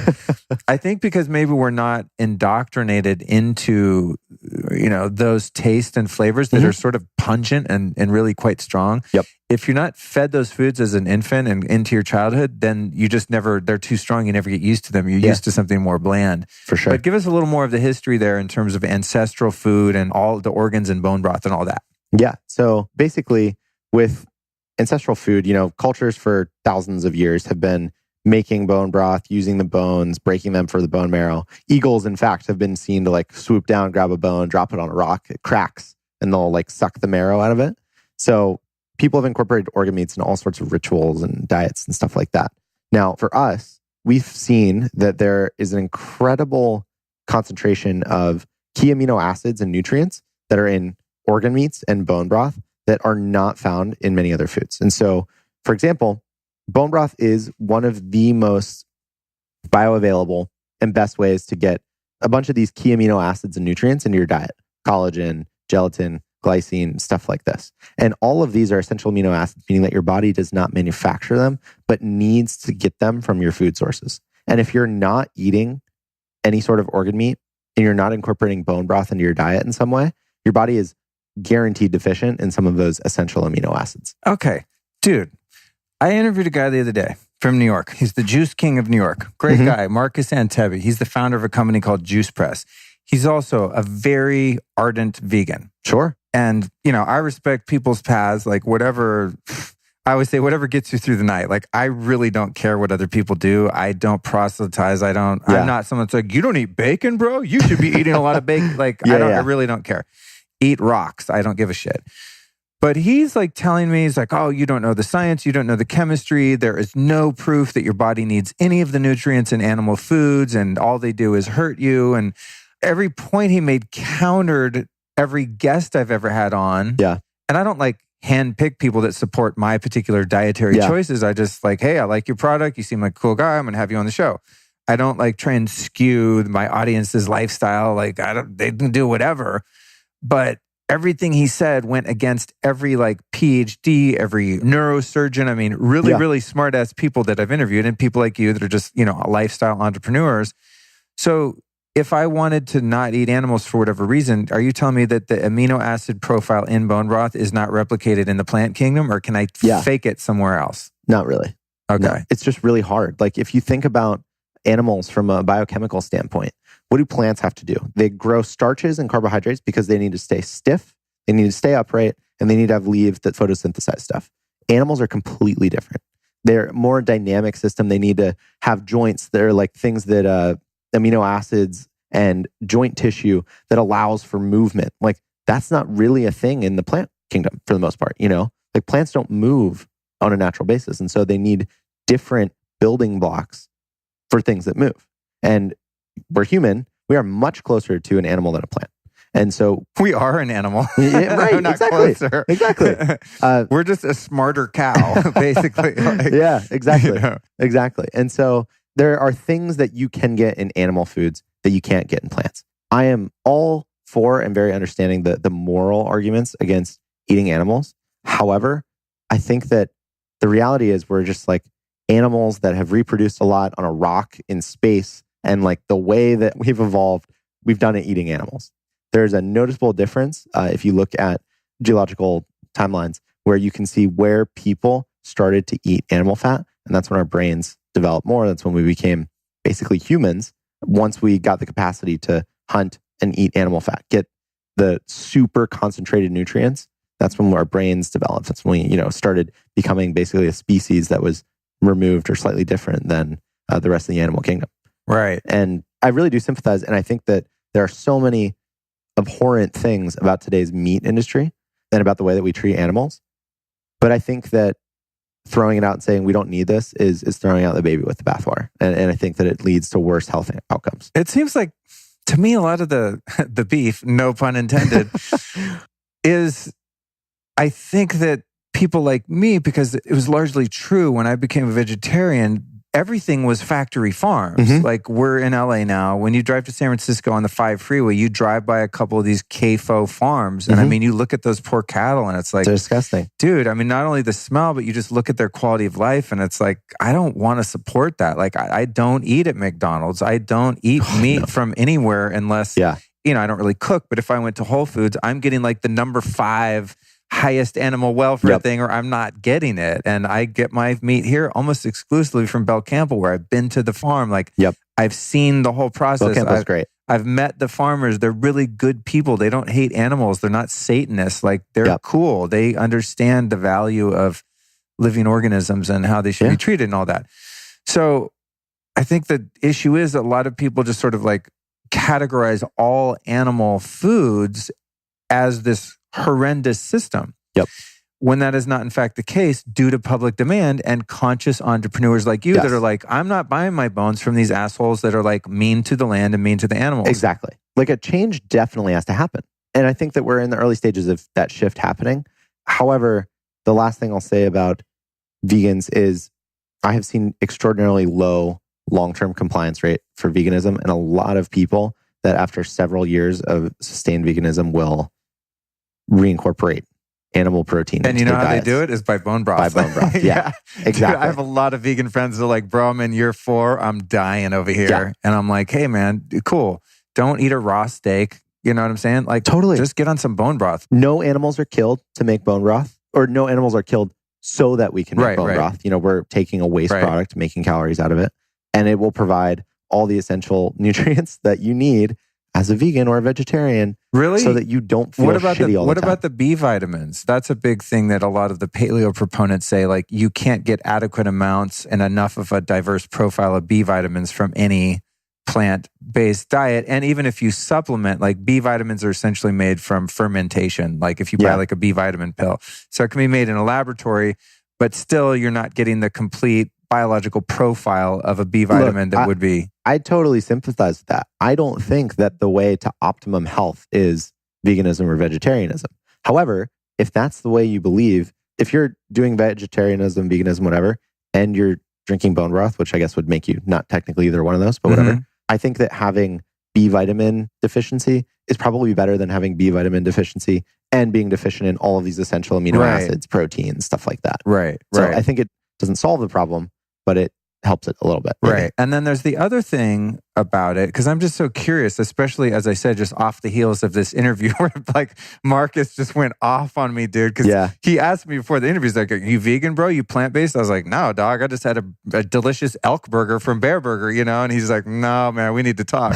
So he just like went off. And I'm, you know, that's the beauty of having a show. It's great. I'm happy to let people express their opinions and experience. But same. That's the thing that I was wondering about was the B vitamins. And then for women, the iron, because they're losing so much iron through menstruation. There's not really plants that have that bioavailable iron. But the other thing is the omega-3s. And every vegan will tell me, oh, hemp seeds and chia seeds. I'm like, if the seed shell's been broken, it's probably oxidized. You're eating rancid inflammatory fats. Also, it's very difficult for the body to convert omega-3s from plants. Vitamin A, the fat-soluble vitamins, vitamin K. It just seems like there's a lot of stuff in the animal kingdom that you can't get in adequate amounts in a plant-based diet. And if you can get in adequate amounts, it's not in a form that your body's able to recognize and really utilize. Because bioavailable. Yeah, because the animal has sort of like concentrated the energy of the sun, which has been concentrated in the plants. Then it's concentrating it in its organs, its fat, and its meat, and its bones. Then we're taking like essentially like a cow is a giant supplement. You know what I'm saying? That's like, it's done us the wonderful service of taking in all those nutrients from the environment, or a fish, even concentrating them into, you know, the organs and the meats. And then we take that and we're getting like mega doses of all those nutrients. And as you said, looking back at geological records, human records, based on where people have lived and how their brains have evolved, that because we've eaten those concentrated nutrients, we're here today because of that. That makes logical sense to me. That said, I don't give a shit what people eat. Live on Cheerios. It's none of my business. I hope they don't do that. But the other thing that's trippy about it, just because, hey, we might as well go there if we're going to go there. Because it's a thing that I've struggled with a lot, man. Because if I meet a dog, I'm like, wow, this dog's amazing. I don't want to eat that dog. I go to farms. I pet the cattle. I pet a horse. I mean, if horses tasted good, which I'm assuming they don't, otherwise we'd be eating them.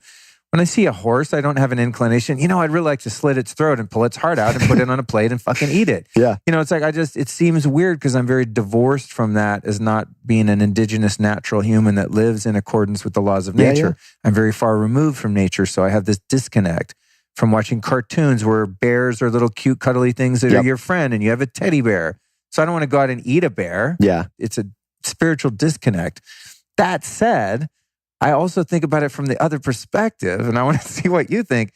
I think agriculture, no matter what you're growing, destroys the planet, A.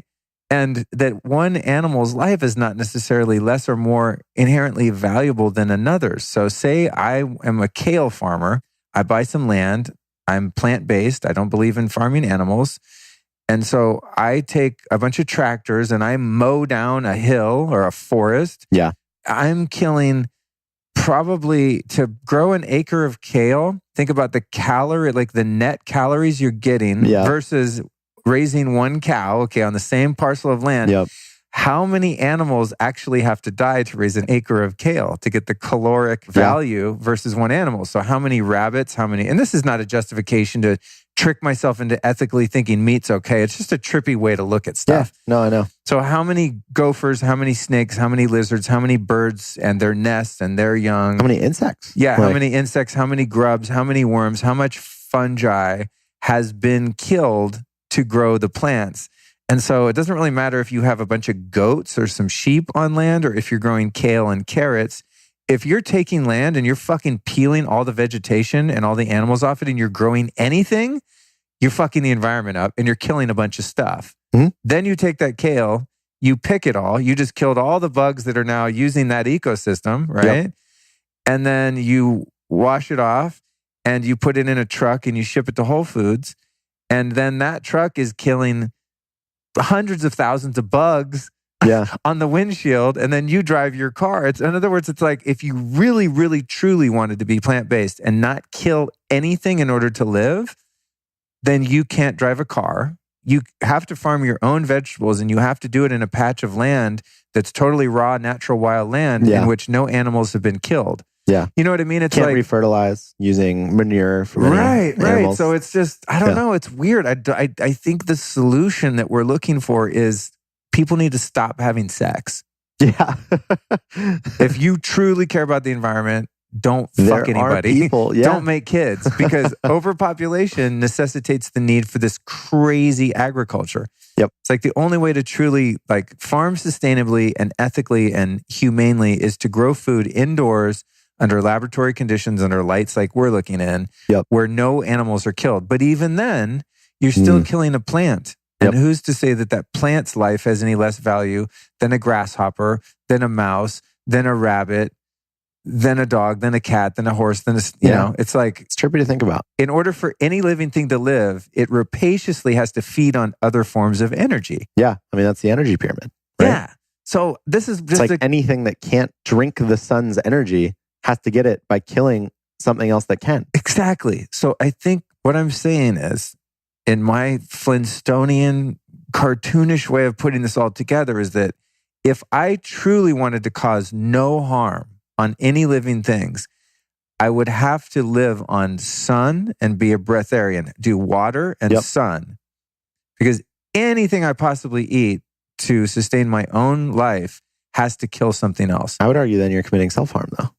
Well, yeah, okay. So right. And so I don't know that it's possible. Right. This is the dilemma. This is the shit that I think about when I lay in bed at night. Dude. I'm like, because I see both sides of it, because I love animals, man. And also as someone who is very ill and malnourished from taking them out of my diet. And then I care about the environment. I care about the land. And if you go look at some farmland, dude, that land has been raped and destroyed.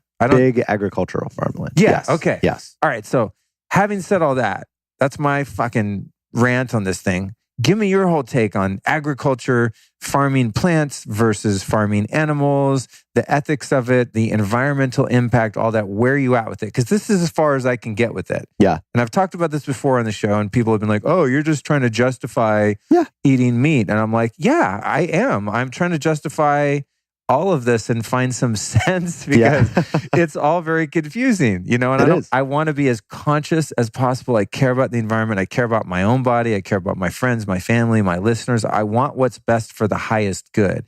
And if I ever came to the place where I thought, wow, living on kale and avocados and almonds like I used to is best for the whole universe, then I will do that. But I'm just not convinced. Yeah. So give me your spiel as someone who makes a living off repurposing animal parts. Yeah, that's an interesting way to put that. I think that from a philosophical level, the biggest argument against eating animals that I've come across is, I think, the moral argument.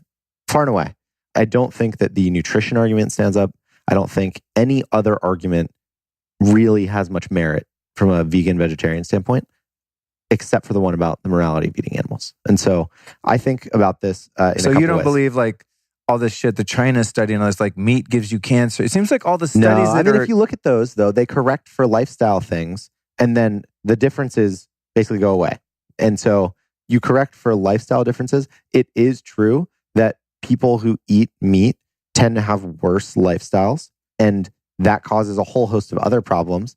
However, given that most people are meat eaters, and it takes a level of education, self-awareness, probably economic stability to be vegan and vegetarian and stick with that through everything you have to do, I think it's very understandable for that group to have better health outcomes than like everyone in America, which is pretty much everyone that eats meat. So, all right, I see what you're saying. Yeah.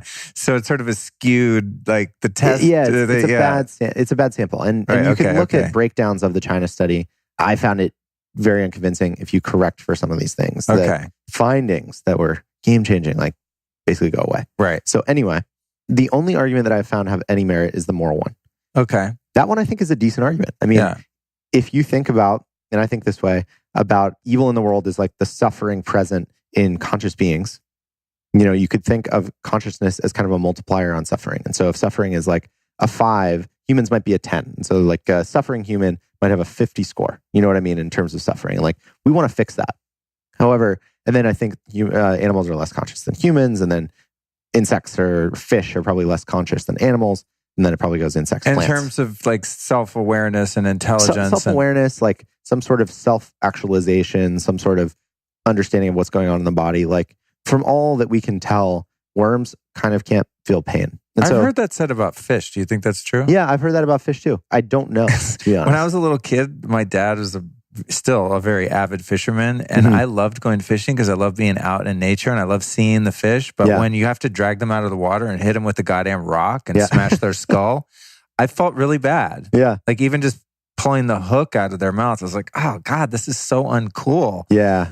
Yeah. But I didn't know at that time if that, I don't know if it's true that they can't feel pain. But anyway, that's just my own issue. Sure.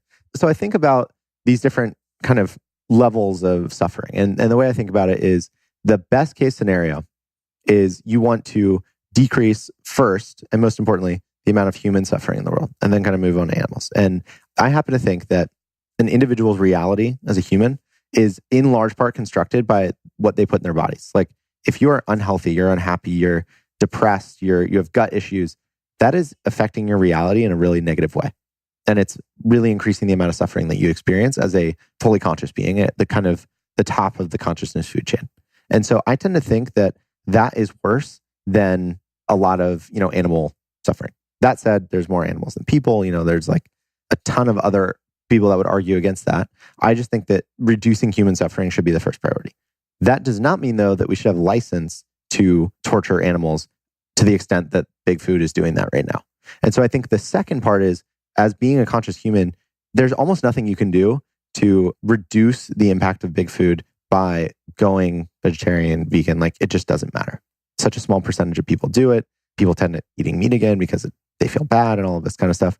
I think that the way forward, and where I've kind of ended on this, is you want to create a food system that treats people well, treats animals well, and treats both us as animals and animals as animals as the creatures that we are. So give them access to real food, clean water, treat them well, minimize suffering. And I think that you will have more of an impact by voting with your dollars and saying, this is the food system I want to create. I'm only going to buy 100% grass-fed, grass-finished beef that have been treated humanely. I'm only going to buy pastured chickens, that have been, again, killed humanely.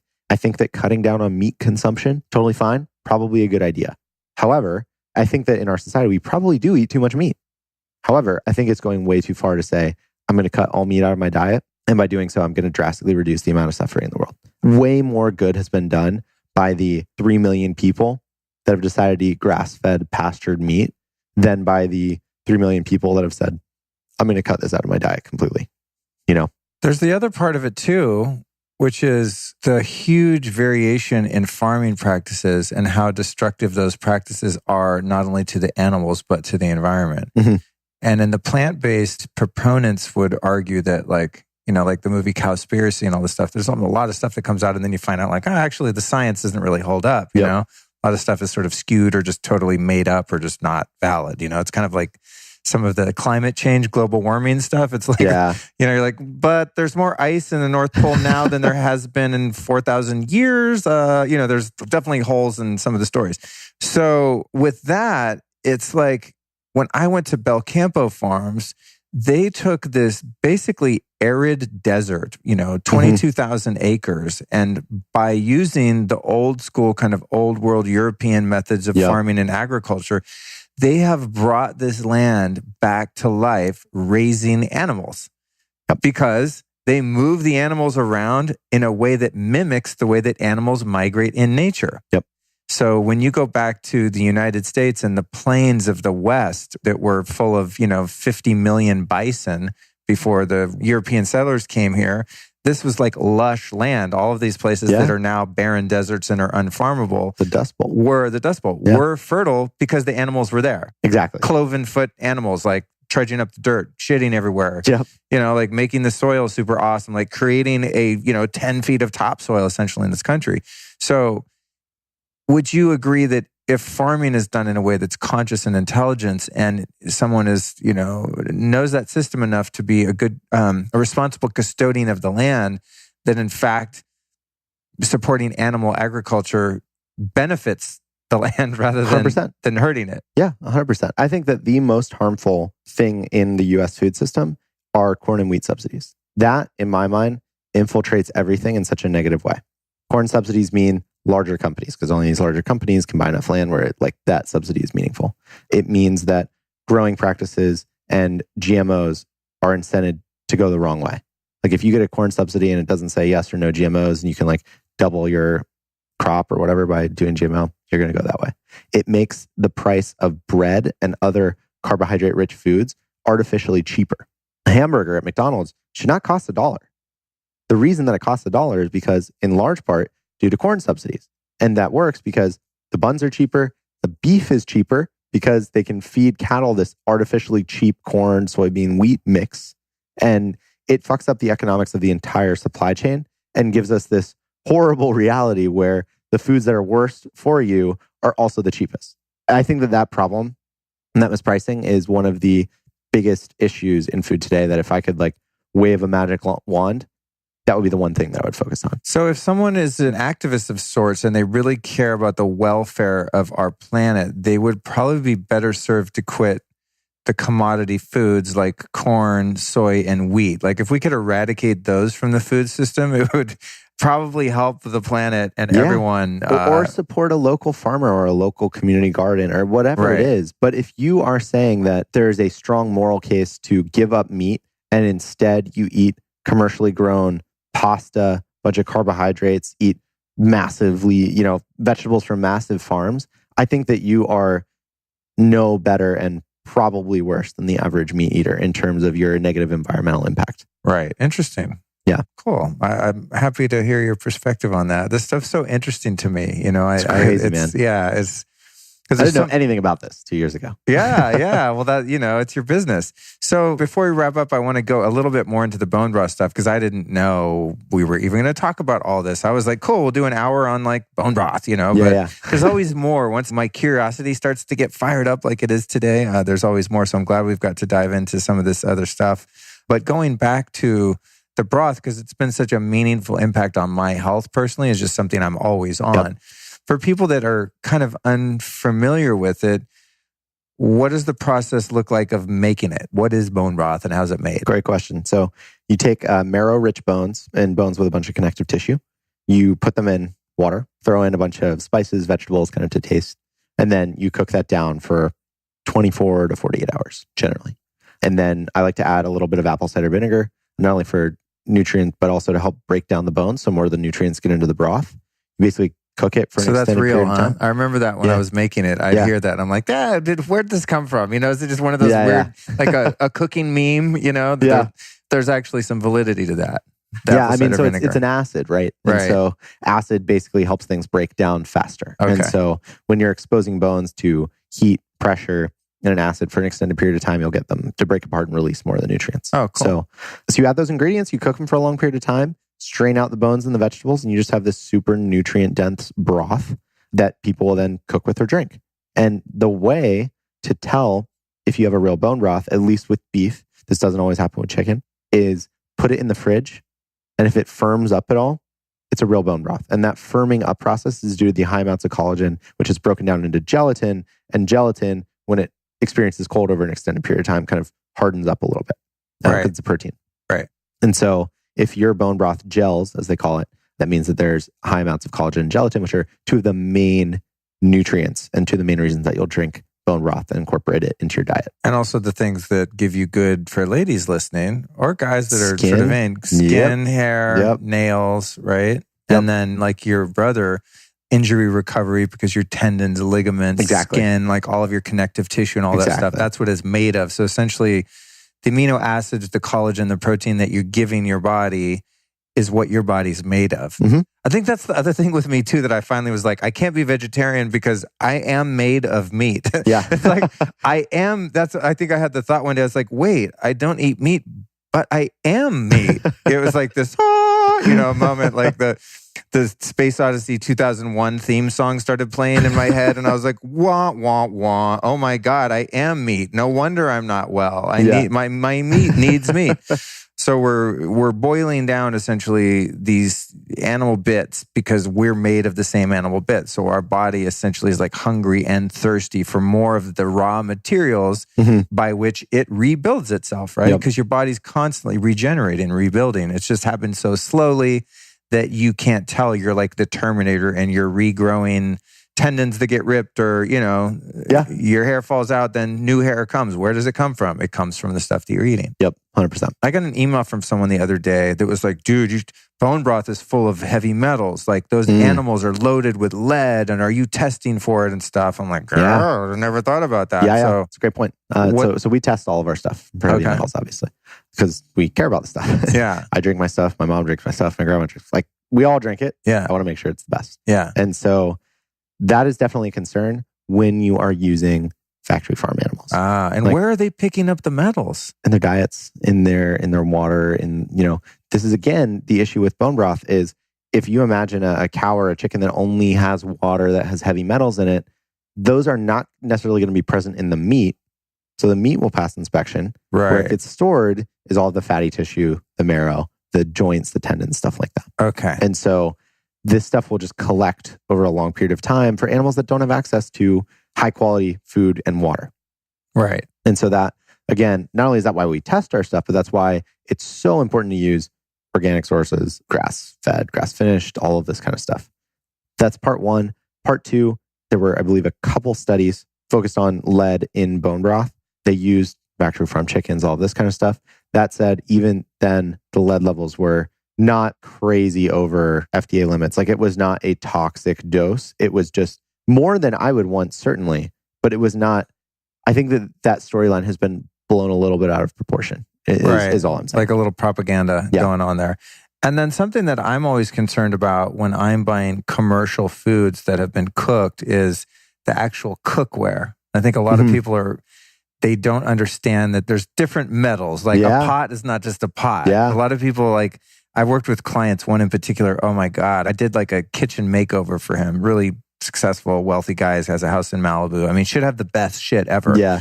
But he was recently married. He's like bachelor. He still had like his cookware from college and it's all aluminum and it's all non-stick. Teflon, but all chipped away, like old ass Teflon from like the 80s. I'm like, bro, dude, we need to upgrade. That's gross. Yeah. And I think a lot of people don't realize when you're using inferior, really cheap metals to cook and you're adding heat to those metals, that those heavy metals then leach into your food. So I suspect with certain soups and bone broths and things like more of the commercial stuff, it's probably also loaded with heavy metals just that have leached out of the cookware. Yep. Like, like those little Keurig coffee makers and shit like that. Dude, the little heating elements, they're aluminum. Yeah.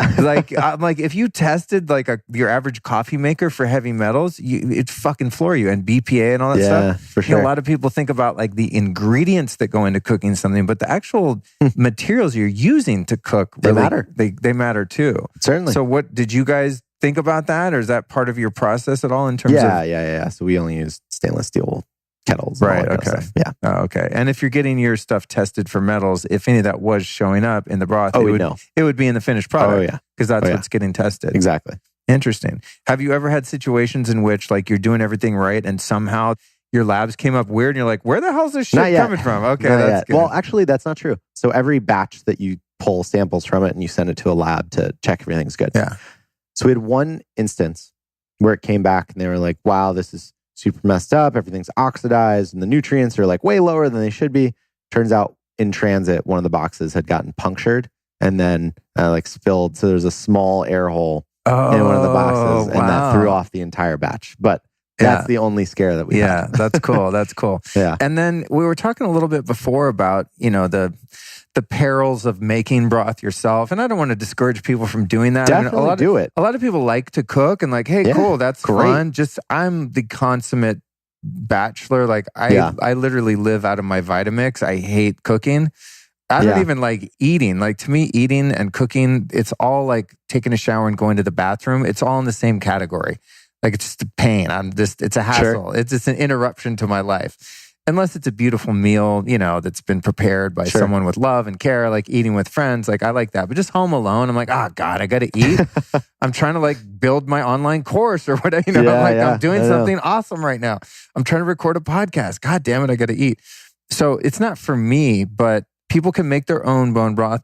Then there's other companies, like smaller companies where they make, or even some of the grass-fed beef where you can order frozen beef, as I said earlier. You can order it and some of it's really good and it comes in these quart containers, but it comes in dry ice and it's frozen. Yep. And so I like that. There's some good broth out there, but the issue that I've found, and this is just a shout out to you guys really, out of the convenience and the compliance we were talking about, is that you have to really stay on top of your rotation. So it's really expensive to order it online frozen because it's so heavy. Yep. And it has to ship. And you think about like a frozen bone broth, it's like heavy as shit. So you're shipping and then you get it all, you put it in the freezer. And then you have to remember to take one out and thaw it out in the refrigerator. Yep. But then it only lasts for a few days. And, and I've wasted so much money because I forget about my bone broth. I have one thawing right now from Model Meals, my meal delivery service. And then I have to make sure that I eat it, but I live alone, so a quart is a lot. Yeah. So like I sort of have to like, if I do that method, I have to almost really stay on top of my whole bone broth schedule, which is kind of a pain in the ass. I know, it's a lot of overhead. Yeah, it's just... This is why we decided we couldn't do frozen. So how did you guys, I mean, it might be a proprietary thing, but how is yours shelf stable but still has enough protein and collagen in it? Because it's very liquidy when it's just warm out of the cupboard. That was our big innovation, right? Is we figured out how to make a real bone broth that gels when you open the box, pop it in the fridge overnight, it'll gel, thicken up with incredibly high levels of collagen that is also shelf stable with 0 additives or preservatives. The way that we do that is basically we use about $6 million worth of packaging technology. So what we do is, unlike juice, like shelf-stable juice, where you heat it up a lot, expose it to a ton of heat, denatures a lot of the nutrients and stuff, and then they package it and they put it on the shelf. Bone broth is meant to be cooked for a long period of time at heat. And what that does is that kills a lot of the pathogens and the potential reasons that the USDA does not allow you to serve products and say they're shelf-stable if they haven't been exposed to a certain level of heat over an extended period of time. So we finish cooking it. We then basically fill it in the packages that you see. And then those packages with the broth inside are exposed to heat one last time. And then it's called the kill step. It just makes sure that there's no pathogens, bacteria, anything that could get people sick, basically, in the product. And how long do they last? They last about a year unopened. Wow. Yeah. Once crazy. you open it, it'll go bad just like any bone broth you make at home. Right. That's crazy. That's so cool that you didn't have to use any kind of potassium sorbate or like weird preservatives and stuff like that. Yeah. We don't do that. Yeah. I know. You ever think about like when you eat food with preservatives, you're like embalming your guts, right? Yeah. It's like all of that stuff is essentially an embalming powder or fluid that's put into your food to embalm it and freeze it in time in a way that's not natural. And then you're taking that stuff inside. Imagine what that does to your gut bacteria. Oh, I know. Gnarly, dude. Yeah. So kudos to that. Okay. And then what about some different uses? I do something which I feel is kind of innovative. I use bone broth just in smoothies. Like when I make green smoothies, and even sometimes I'll put it in like a dessert kind of smoothie just to see if I can get away with it without it tasting gamey.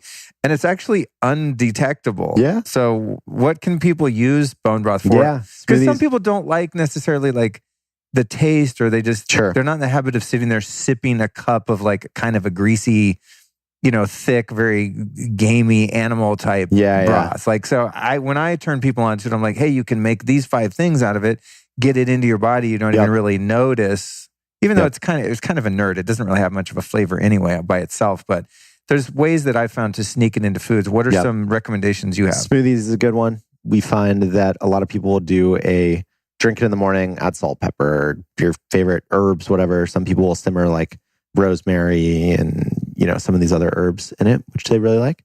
Use it as a base in soups, stews, cooking vegetables, cooking rice for people that do that. I mean, a lot of people... Ooh, rice. That's a good idea, dude. Yeah. A lot of people will sub out water, sub bone broth for water, or bone broth for any other recipe requiring broth or stock. Ah, right. And so we see that a lot. You could like cook your rice in broth then. Yeah. And you just have like this super chronic... Dude, that's a good idea. Exactly. Yeah, these guys, I forget their name. I wish I remember, sent me some wild rice, some dudes from like the Northeast, and it was so amazing. That would be really good with that. Give it a try. Make it with bone broth, then put some ghee in there. Dude, you're golden. Yeah. Literally golden. Golden rice. Okay, and then something that I have found in terms of spicing mine, like one of my little recipes that I could just shout out, on Amazon, there's this truly natural liquid smoke. Most of the liquid smoke is like MSG weird stuff. It's called, I think, Living Essentials, I believe is the brand. Okay. It's like $5 for a jar. You literally if I make a kettle and fire and I take a whole carton of it, I'll put 3 or 4 drops of this. So like a bottle of this liquid smoke lasts like 2 years or something, because it's so strong.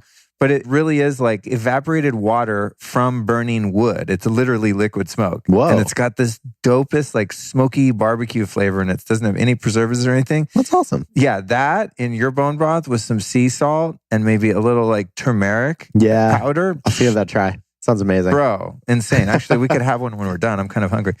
Okay, so I think, man, we pretty much like covered everything that I wanted to cover. Good. And now talking about all this, I'm really hungry, actually. Yeah, let's try some liquid smoke. For real. But in closing, I want to ask you my final question, Justin, and that is, you've taught me a lot about your industry, about what you produce, your whole journey here. Who have been 3 teachers or teachings that you can share with our audience that might want to learn from the people you learned from? It's a good question. It's a really good question. So, in any area of life, it doesn't even have to be about what we talked about. Yeah. So I've had mentors that have helped me a lot on the business side. This one guy, Jonathan Siegel, has started or run a bunch of companies. He's taught me so much about running a business, being a good manager, being a person of integrity. On the kind of philosophy side, I would say that I have learned a lot getting into different Buddhist teachings around, so some of the stuff I touched on around the way I think about suffering and human wellness and, all of this kind of stuff has been partially informed by a lot of different Buddhist teachings. And then one of the other people is actually, this was so cool. There's a woman named Tara Brach. Oh, love her, dude. Yeah. Yeah. So, huge fan of her work. Everything she talks about in terms of radical acceptance and meditation, and like, she's been tremendously helpful to me. I'm going to get her on the show soon. Amazing. Yeah. What's really cool? I'm stoked. So a friend of a friend, Yeah. So a couple weeks ago, she emailed us. She's a Kettle and Fire customer. No way. Yeah, she responded sick. to a customer and to a random email, and she was like, "I love what you guys are doing. I love your products." And I was like, "Are you the Tara Brach?" Yeah. She's like, "I am." And so we had a little email chat. That's cool. really neat. Wow, that's interesting too, because one of the tenets of Buddhism, I believe, and I'm not an expert on Buddhism, but I was like, I hope I didn't just out her or anything like that. Yeah, right. She's like, I'm supposed to be a vegetarian, but is do no harm, so it's interesting. I am pretty sure she's a bone broth person, but probably does not eat much meat outside of probably, that. Yeah. Well, on that note, I like what you said too about, listen, it's like, even if for whatever ethical reasons, moral reasons, like your heart, you just can't get on board with eating animals. Honestly, I mean, would you say any more cattle or chickens are literally zero are going to be slaughtered because literally there's zero. a demand for bone broth? No, literally zero. So I mean, it's never going to make that industry slaughter more animals, right? Never. So bones are less than 1% the cost of any cow or chicken. And so the demand for bone broth or for bones would literally have to go up 1,000x for it to make any difference in the cost of Right. So it would have to be 1,000 times more for like a purveyor of animal products to be like, hey, we need to raise and slaughter more cows. Exactly. In other words, the demand is never going to increase the supply. The demand for bone broth, in my opinion, will never outstrip the demand for meat. Right. Ever. Right. And so I think it is reasonable to say that no animal will ever be killed just for its to make bones. bone broth. Yeah. Right. Exactly. That's interesting. And so that's pretty cool. I mean, because I do have one friend who was very much plant-based for years, and then he started to have some health problems and did his labs, and the doctor was like, bro, you got to stop this nonsense. Yeah. And then I don't think he has started eating any meat or fish, but just got on like pretty regular bone broth, problem solved, feeling awesome, feeling amazing. And for him, he was able to reconcile it, I think, spiritually or ethically, because it's like, I guess you're still supporting that industry in a sense, but they're not going to stop raising and slaughtering cows because you're not eating them. There's still plenty of people that are going to. I promise you're not supporting the industry. I mean, what you can make, farmers are making several dollars per pound of meat that they sell. Yeah. They're selling bones for a couple cents. It's not a money maker for them. Yeah. It's better for them than throwing away the bones. Right. But they are not building a big business. They're not betting their business on They're selling not like, bones. we're the number one bone supplier exactly. in the United States. Yeah, they don't care about that. They don't make that much money on bones. Yeah, that makes sense. Okay. Cool. So interesting. Yeah, Tara Brock. Wow, that's cool. I'm a big fan too. And those of you listening, we'll put this in the show notes, but she has an amazing podcast. Oh, so good. Mostly her lectures and meditations and stuff. Yeah, she's great. Definitely someone I'm looking forward to. The inviting Mara to tea thing was one of the most impactful stories that she talks about a lot. Oh, I haven't heard that one. Oh, so good. I'll look out for it. All right, cool, dude. And then lastly, where can we find you, your company, your work? What URLs, social media and stuff you want to point people to? So we're Kettle, KETTLEAND, fire.com. We're also Kettle and Fire on Instagram, and we have a Facebook group, Kettle and Fire. Awesome, dude. All right, we'll link to it. Well, listen, man, thanks for coming by. Nice surprise. I'm glad we didn't have to do this on Skype. We got to put this on blast on YouTube. Yep. Which, by the way, listeners, a lot of these are on YouTube. If I do them, well, not just in person, any ones that have video. And then we got to do Instagram Live and Facebook Live, which is really fun too. Thanks for having me, man. Yeah, so thanks for coming by. We are going to end this podcast right now, folks, and we're going to go have, I'm not even kidding, we're going to go have some bone broth right now, dude. Let's do it. All right. Thanks for being here. Thanks, man. Wham, bam. Thank you, ma'am. We made it through another episode of the Lifestylist Podcast. We crushed it. We did not rush it. I want to thank you for joining us. I want to thank my guest, Justin Mayers. And as I do this outro, I swear to God, here's what I'm going to do. I'm going to go meditate, and I'm going to go heat up some bone broth, throw my little secret spices in there, a little ghee. And that's going to be my pre-meditation dinner to get lots of healthy minerals and fats and all the good stuff that's in bone broth.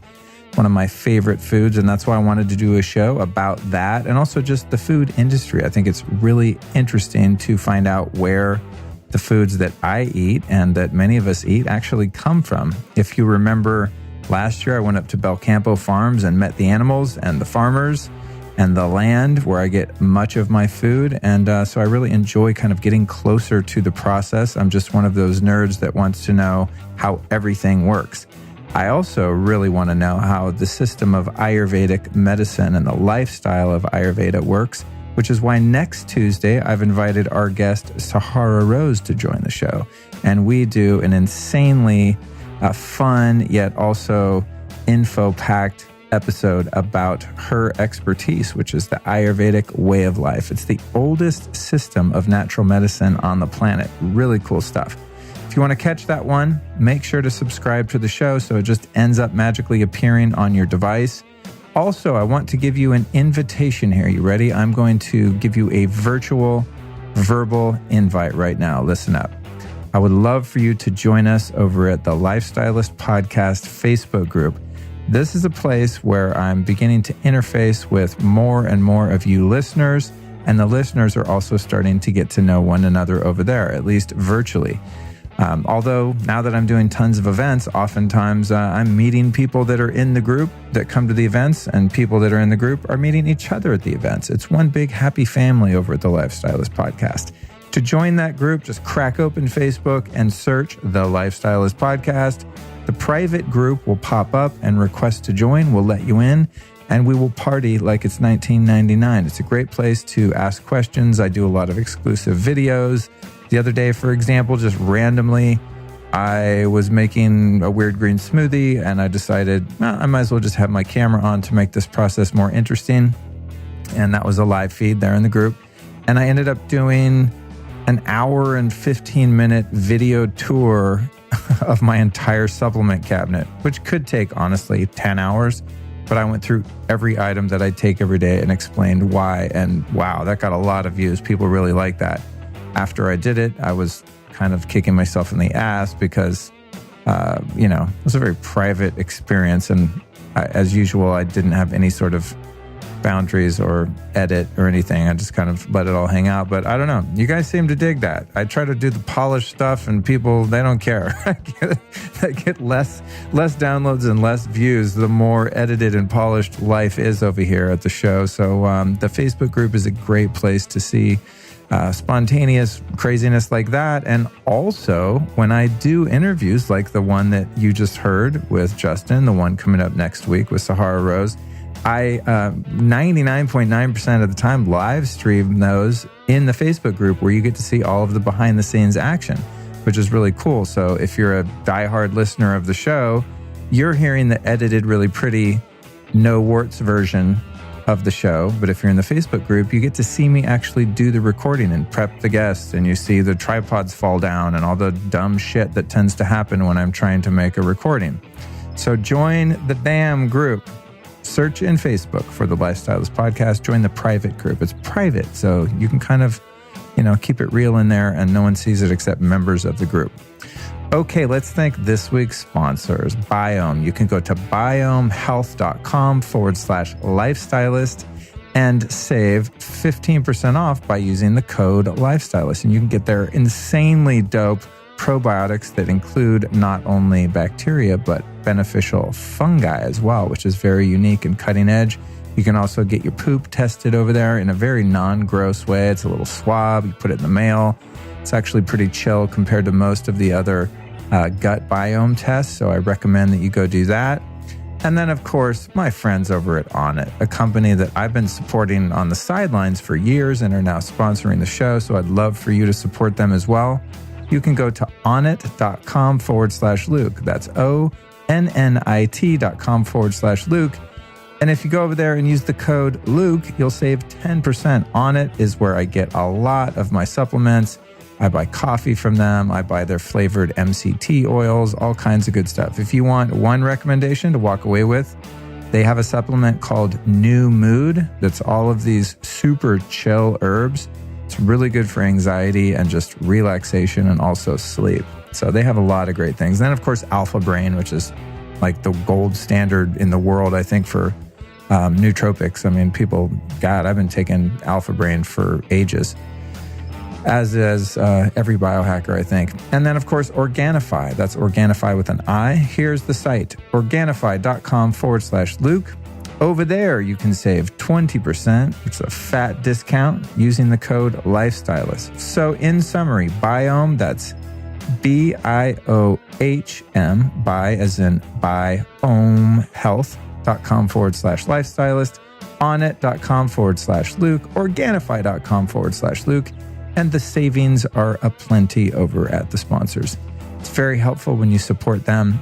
Just so you know, you can also find most of our sponsors and most of the brands that I personally use and I'm into located in the links at lukestory.com/store. While I don't personally sell anything, I've created an amazing library of resources over there in terms of all of my biohacking devices and all the supplements that I like. And many of the links within lukestory.com/store also come with exclusive discounts. So it's a great place to shop. You don't have to trouble yourself trying to figure out what's the best of this and the best of that. I've spent the past 20 plus years figuring that out. And when I find something cool, I put it on my site. All right. So I think that's it. That wraps up this show with Justin Mayers. And I can't wait to bring you the next episode of the Lifestylist podcast. If you enjoyed this one, please take a moment now to share it with a friend. This episode of the Lifestylist podcast was produced by podcastmasters.net.